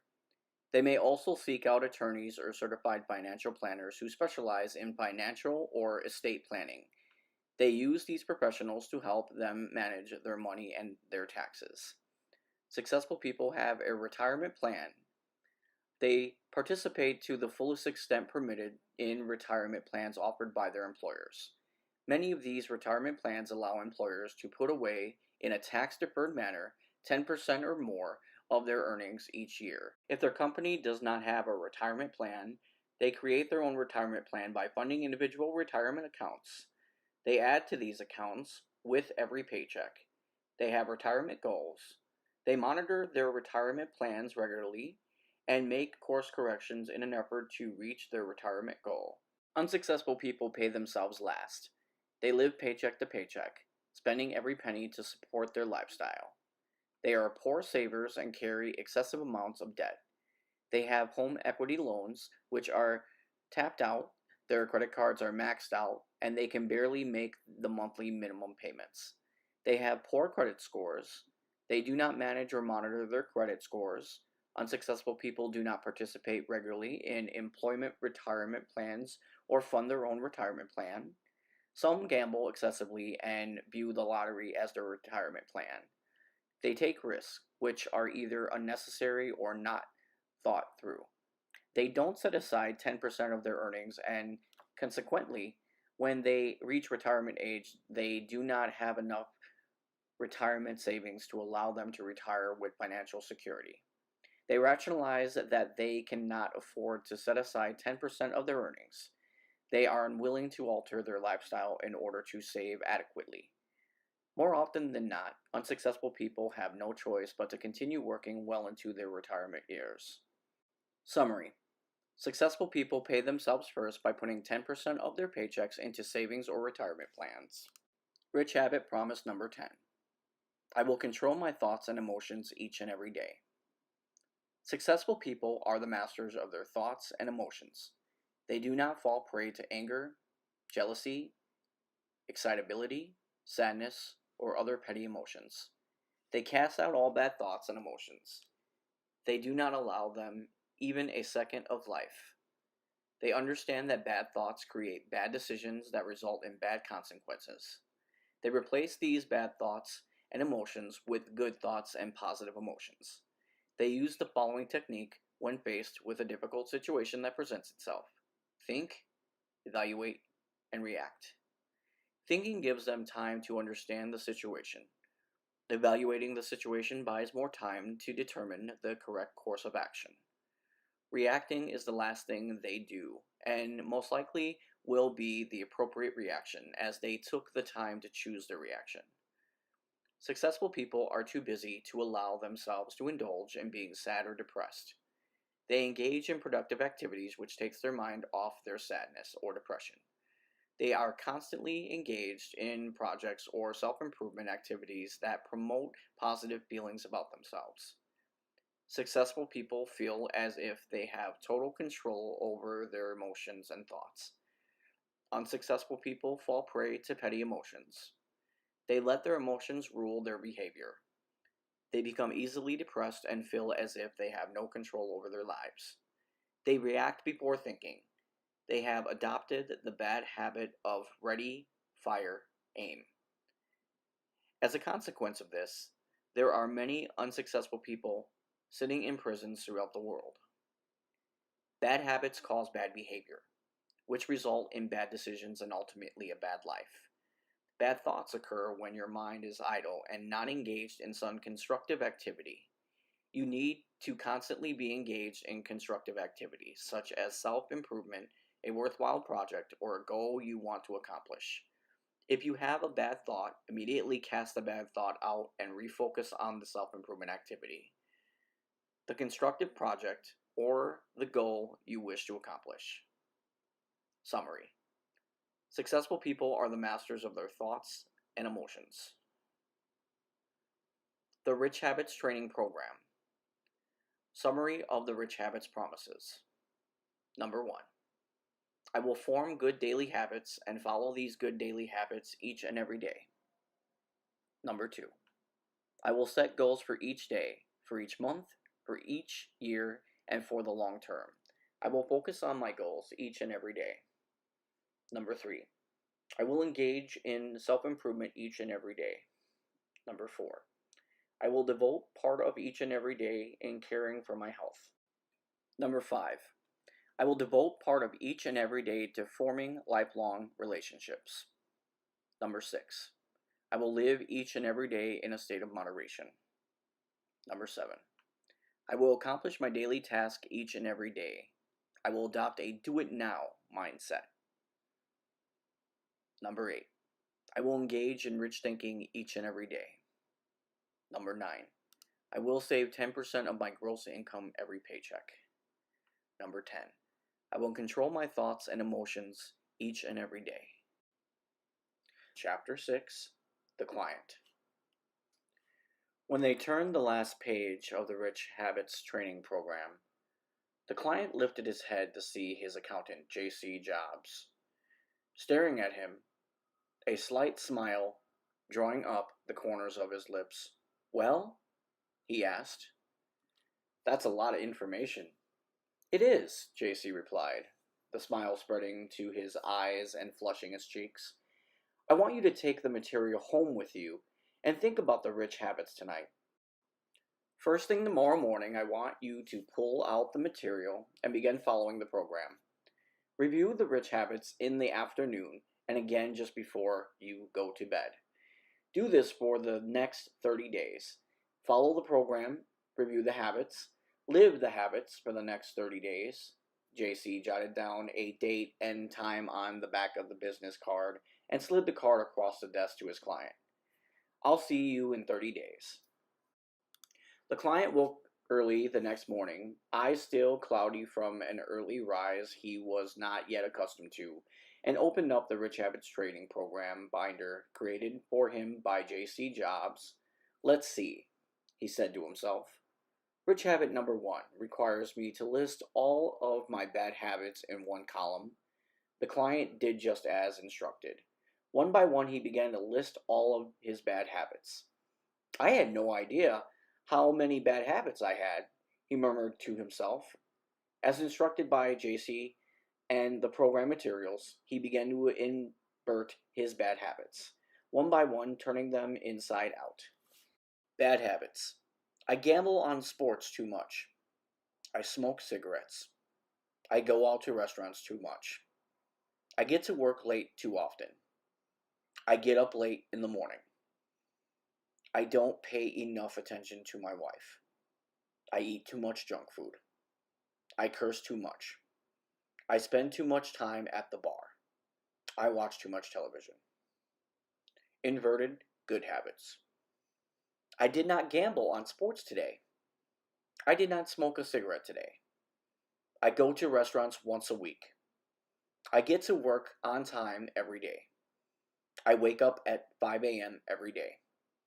I take a walk with my wife every day. I did not eat junk food today. I did not curse today. I did not go to the bar today. I watched television for 30 minutes today. These became his new good habits, which he followed diligently every day. This was not an easy task, but he desperately wanted to change his life, so follow them he did.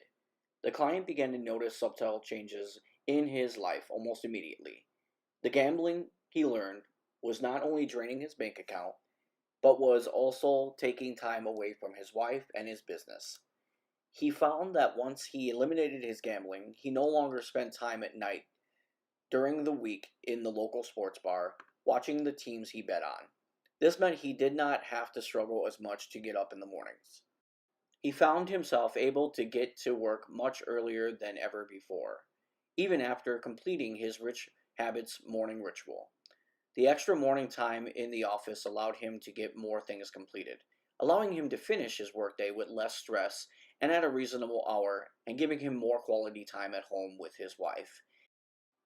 His relationship with his wife began to perk up. She liked having him around and spending time with him. His business slowly began to improve. He wasn't pulling money out of his company bank account to finance his gambling. His company expenses seemed much more manageable. His next task, Rich Habits number 2, was to set daily, current year, next year, and long-term goals. He had never set goals before, so this was entirely new to him. At first, his daily goals were hard to accomplish, but he adopted the do-it-now mindset required by Rich Habit number 7, and after a few days, he got the hang of this. He even began to look forward to ticking each daily goal off his list during the day. His annual goals, which he initially viewed as unrealistic, he now considered possible. His confidence grew each day. He felt productive and proud. He was imbued with a new thinking that he would and could eventually reach most of his goals. He became enthusiastic about his work, which fostered a desire to work even harder. His sales increased and new opportunities opened up to his company. Rich Habit number 4 required that the client devote part of each and every day in caring for his health. Exercise was something he had engaged in only sporadically, and as a result, he had never been able to lose weight. He guessed he was about 25 pounds overweight. Worse than his excess weight were his poor eating habits. As he had previously not been home much, opting for the local sports bar instead, he infrequently ate home-cooked meals. Most of his diet consisted of buffalo wings, burgers, french fries, and beer. To remedy this, each night, he and his wife walked an hour together after dinner. They both began to lose weight. As they became more motivated to lose weight, they began watching what they ate. Furthermore, the time they spent walking enhanced their relationship. One by one, he incorporated the rich habits into his life, and day by day, his life changed for the better. All of the pieces to the puzzle of his life began falling into place. The client knew he was on the right track, and everything was different now. As the day of their follow-up meeting approached, the client could barely contain his excitement. He had done just as JC had advised. He lived the rich habits for 30 days. This day he felt different, almost reborn, and he knew in his heart that he was on the path to personal and financial success. The client shared with JC all of the things he was doing and the changes that had miraculously taken place during this 30-day period. JC grew excited. His rich habits actually worked on someone other than himself. He could see that his client was now infused with the rich habits mindset. The transformation was complete. JC was very happy. "Thank you so much," his client gushed as their meeting drew to a close. "I want you to do me one favor," JC said, glancing down at the photo of Denise on his desk. The picture was from a vacation they had taken to Myrtle Beach the year before she passed away. She was bathed in sunlight and smiling from ear to ear. "When you come across another person in a financial situation similar to the one you are coming out of, I want you to reach out to help them by sending them to me. I will do for them what I have done for you." "How similar?" the client asked. "There are a lot of people out there struggling." 95%, JC added. He paused and considered the client's question for a moment. "You will know when their story stirs something in you, when their story brings back strong memories of your difficulties. You will know when you look at the distressed individual and you feel as if you are looking in a mirror of your old life. When you come across that person, I want you to refer them to me. Will you do that for me?" The client agreed and shook JC's hand vigorously. As the client exited his office, JC looked upon the picture of Denise on his desk and spoke to her. "As long as I'm alive, I will do my best to help others become financially successful, Denise, so they may never have to carry the burden I carry with me every day. I love you, Denise, and once again, I'm sorry." 2 tears streamed down JC's cheeks, one representing regret, and the other hope. Chapter 7. The Secretary. I will begin now. Dee took a seat on the left side of the room and cautiously eyed the others sitting around her. Small cardboard name cards sat in front of each person in the room. Nearby was a balding, slightly overweight man named Phoenix. In the right-hand corner of the room sat a very well-dressed man in his mid-40s named Herb. He did not look as though he belonged here, but Dee figured that failure probably came in all packages. Others began to make their way into the large training room. Finding their seats with their name cards, the other attendees were looking around too. Everyone seemed nervous, timid. Dee considered that last thought. It wasn't that they were nervous or timid. They were beaten down, she decided. "No eagles in this room," she said to herself. "We're all in the same boat." The voice in her head told her the SS Titanic. She laughed to herself at that one. The training program lasted 3 hours. The instructor, a former financial mess turned rich habits devotee, enthusiastically expounded on each one of the rich habits. His enthusiasm infected everyone in the class. Individuals hardened by failure were laughing, high-fiving each other and sharing intimate details about their specific circumstances. JC stopped in halfway through the training session and gave everyone a pep talk, as if that was needed. The entire day was all so uplifting. Dee, along with 100 others just like her, cheered and backslapped each other on as they exited the room, program binders in hand. For that moment, none of them felt like a failure. Dee turned out to be one of JC Jobs' most enthusiastic students. Rich habit number 1 required Dee to list her bad daily habits. She attacked everyone like a pouncing tiger. All told, Dee identified about 10 bad daily habits she knew were holding her back. As instructed by the training material, Dee inverted every one of these bad daily habits, and they became her new good daily habits. Rich habit number 4 instructed Dee to care for her health every day. She had never exercised or watched what she ate. As a result, Dee was unhealthy and close to obese. She decided to limit her consumption of food to 1,800 calories per day and do a minimum of 30 minutes of aerobics every day. Dee liked to eat. And in the early days of moderating her consumption of food, she felt like she was starving herself. But the hunger pains soon began to fade. Dee was too heavy to jog, so walking was her best option. By the end of the 30 days, Dee was walking or slowly jogging 45 minutes each day. Her weight loss that first 30 days was an astonishing 25 pounds. I have not weighed that much since I graduated high school, she proudly said to herself. Rich habit number 5 instructed Dee to examine all of her relationships and eliminate the relationships that were destructive. She knew her recent job loss was caused by the frequent dire emergencies heaped upon her by her family. These distractions were her eventual undoing at her old job. As a teenager, Dee's parents had abandoned her and she was left to the care of an unwilling aunt. Her aunt and cousins considered Dee a burden on them, and they made no bones about this to Dee. Consequently, Dee carried a tremendous guilt for receiving assistance from them. This guilt continued into her young adult years, and her aunt and cousins used this guilt to finagle Dee into bailing them out of financial emergencies. The relationship was a one-way street for Dee.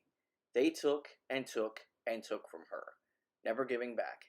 She decided that when she got back on her feet, she would not allow herself to be used by them ever again.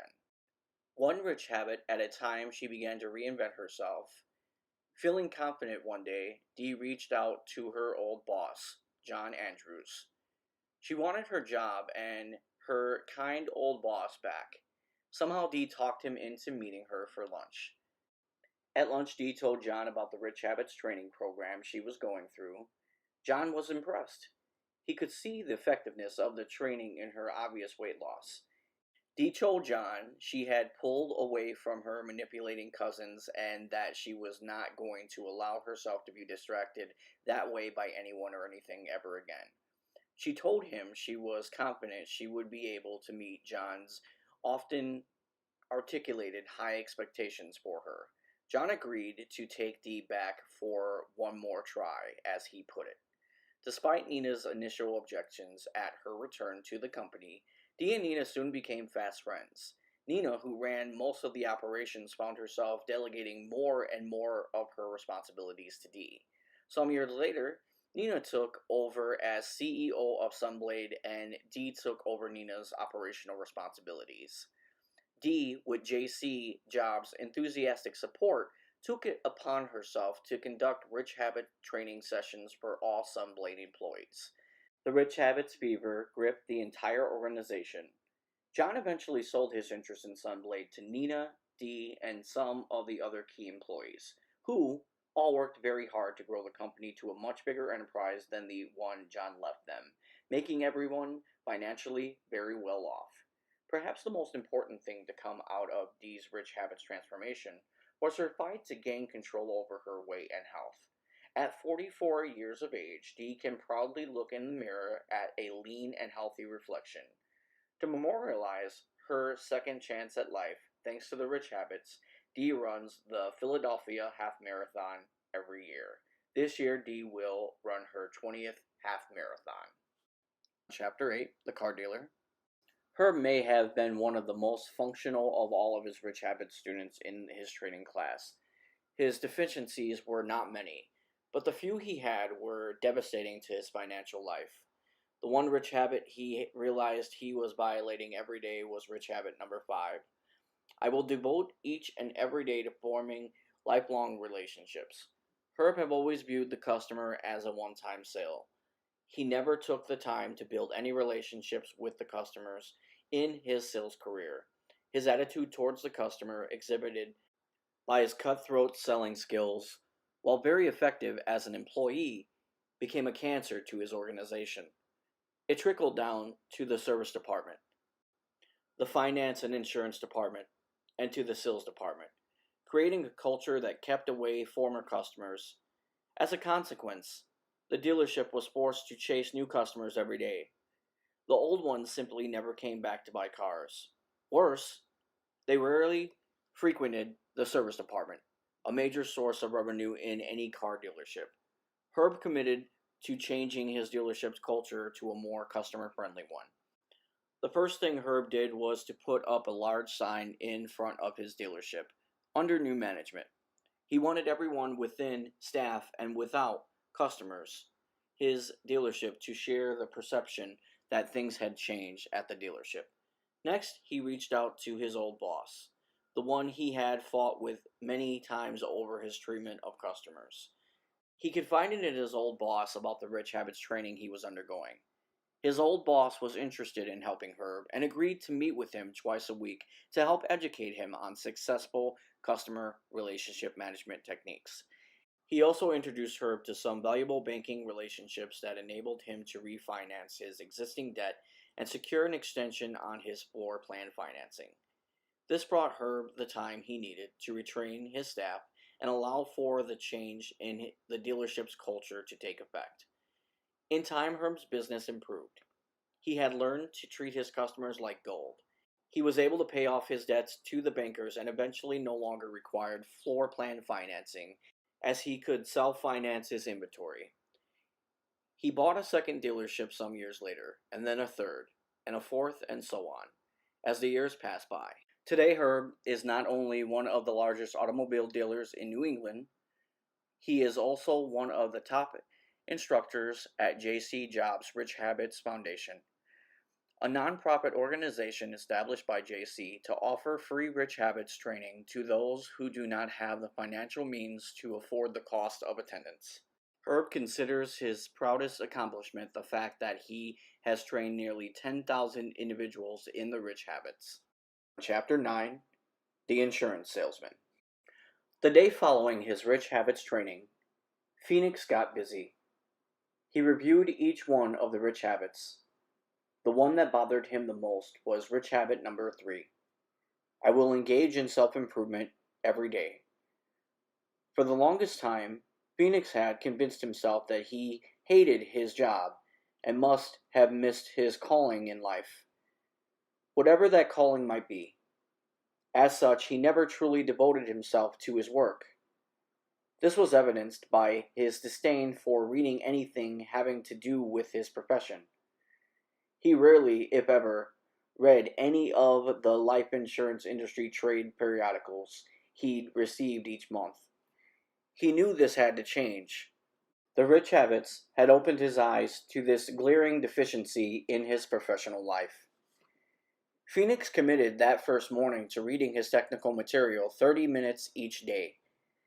In the first few days, he really struggled with this commitment. The reading felt to him like pulling teeth. But as each day went by, the chore became a little easier. After a week, he had modified his new daily habit from 30 minutes to 45 minutes and added product material to his reading list.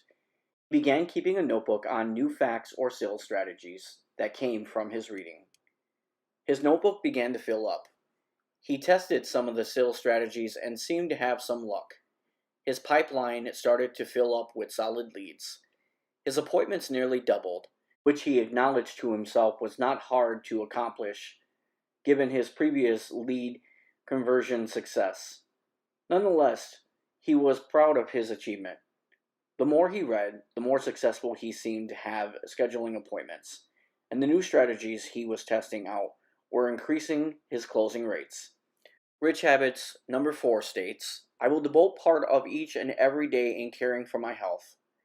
When Phoenix finished his morning readings, he slipped on a pair of running shoes and took a jog outside. He guessed he was nearly 40 pounds overweight. Most of his weight was in his belly, with the rest seeming to inflate his face. He was only able to jog a mile or two at first, but within 2 weeks he was jogging 2 miles without much trouble.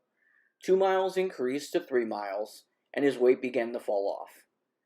The drop in weight prompted him to moderate his eating and to stop smoking. Seeing the weight fall off motivated him to push himself harder and eat less each day. It didn't take long for 10 pounds to disappear from his frame. His wife and son noticed the weight loss, and that boosted his ego. At night, Phoenix made cold calls from the phone book.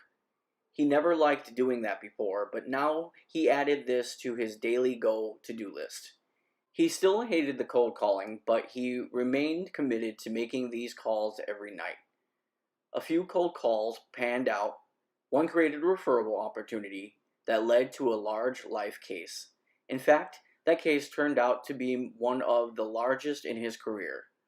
Inspired, he pushed himself to make more cold calls each night. This routine took away from his patronage of a local pub. He couldn't do both, and besides, all those beers, he reasoned, would interfere with his ongoing weight loss. When he was done with his evening cold calling, he rewarded himself with a beer from his refrigerator at home. That soon became a ritual, and he enjoyed that nightly beer more than any beer he ever had at the bar. One day, towards the close of the month, Phoenix was called into the office of his supervisor. "What's going on?" his supervisor asked, with a slight half smile. Phoenix never liked being called into the boss's office. For him, that was never a good experience. He was nervous in his reply. "Well, a lot, I guess. Doing some things differently this month." "That's why I asked you in here," his boss replied. "I just received the preliminary flash report for this month. Your production numbers are up. Looks like you had one big case, but what interests me is not that case, but the other smaller cases." "How do you mean?" Phoenix was now studying the report with his boss. "You've got about a dozen small cases here. The numbers are individually significant, but when added together, they're pretty good. What are you doing?" Phoenix was initially reluctant to confide in his boss about the Rich Habits program he was following every day.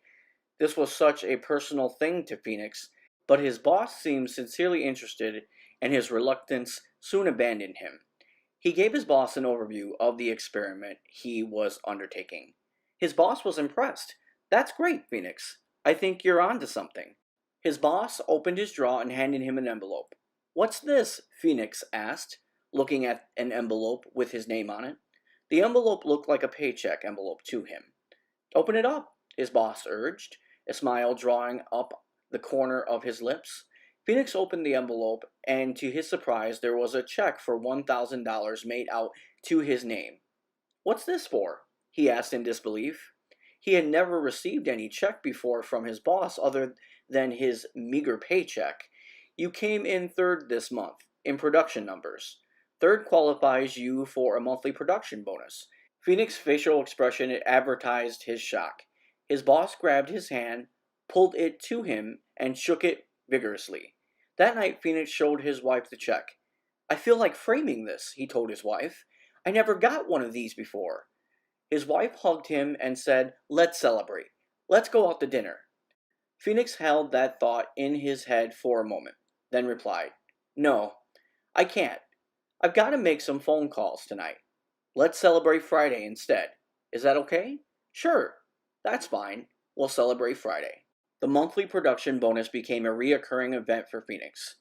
In time, that check grew larger as he moved from third to second, and then to number one. He liked being number one so much that he worked hard to stay number one for 2 years.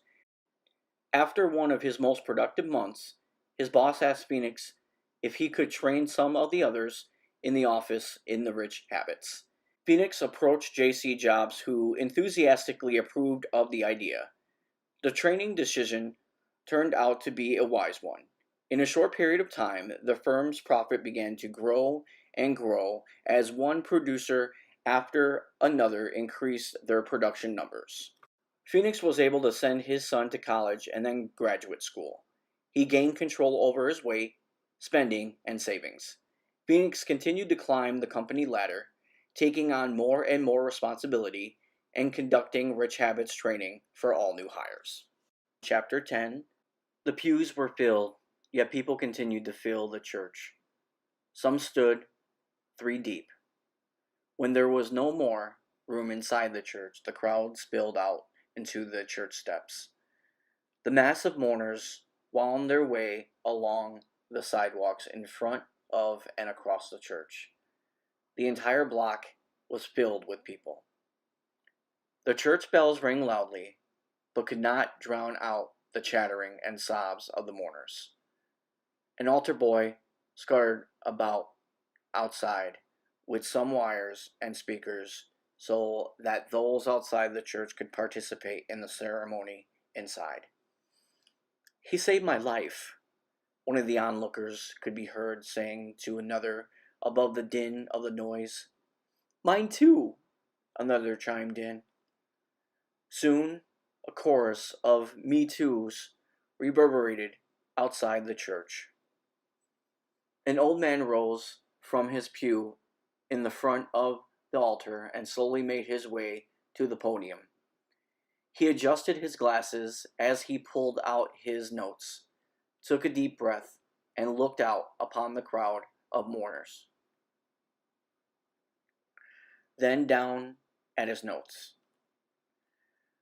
3.5 million people, and growing every day. That is the number of people whose lives were transformed by J.C. Jobs and his Rich Habits followers. Most of these people have dramatically improved their lives. Before J.C., they were desperate, financially destitute, unhealthy, and emotionally broken. J.C. showed them the path to success. Their lives and the lives of their families transformed forever. No one individual in recent times has helped so many people change their lives so dramatically. I know what I am talking about. I was JC's guinea pig, a failing client who, in pleading desperation, asked, "What am I doing wrong?" 45 years ago, J.C. Jobs changed my life forever. The old man looked up from his notes to view the throng of people inside the church. They were all J.C.'s students or former students, he knew. Each one of you owes your success in life to this great man. He was not reading from his notes now. Each one of you was failing in life. No savings, no retirement funds, no college money, no assets, unhealthy, unhappy, and miserable at your lot in life. Your financial and emotional situation was an anchor around your neck, dragging you and your family down, until you were introduced to this giant of a man and his rich habits. Now you drive nice cars, have beautiful homes, vacation homes, retirement savings, more money than you will be able to spend in your lifetime. You're healthy, happy, and enthusiastic about life. The future of your children and their children is secure. They will never know of want. They will never know of need. They will never have to ask, "What am I doing wrong?" The old man reached down for his notes, turned, made the sign of the cross, and walked from the podium directly to the casket that contained the body of J.C. Jobs. He put both hands on the casket, bent over slightly, and kissed it gently. The crowd of people spontaneously rose from their pews and, one by one, lined up to kiss the casket of J.C. Jobs. This has been my reading of Rich Habits, the Daily Success Habits of Wealthy Individuals. I hope that you have enjoyed this reading. Please like and subscribe for future videos where I read other books, and thanks for watching.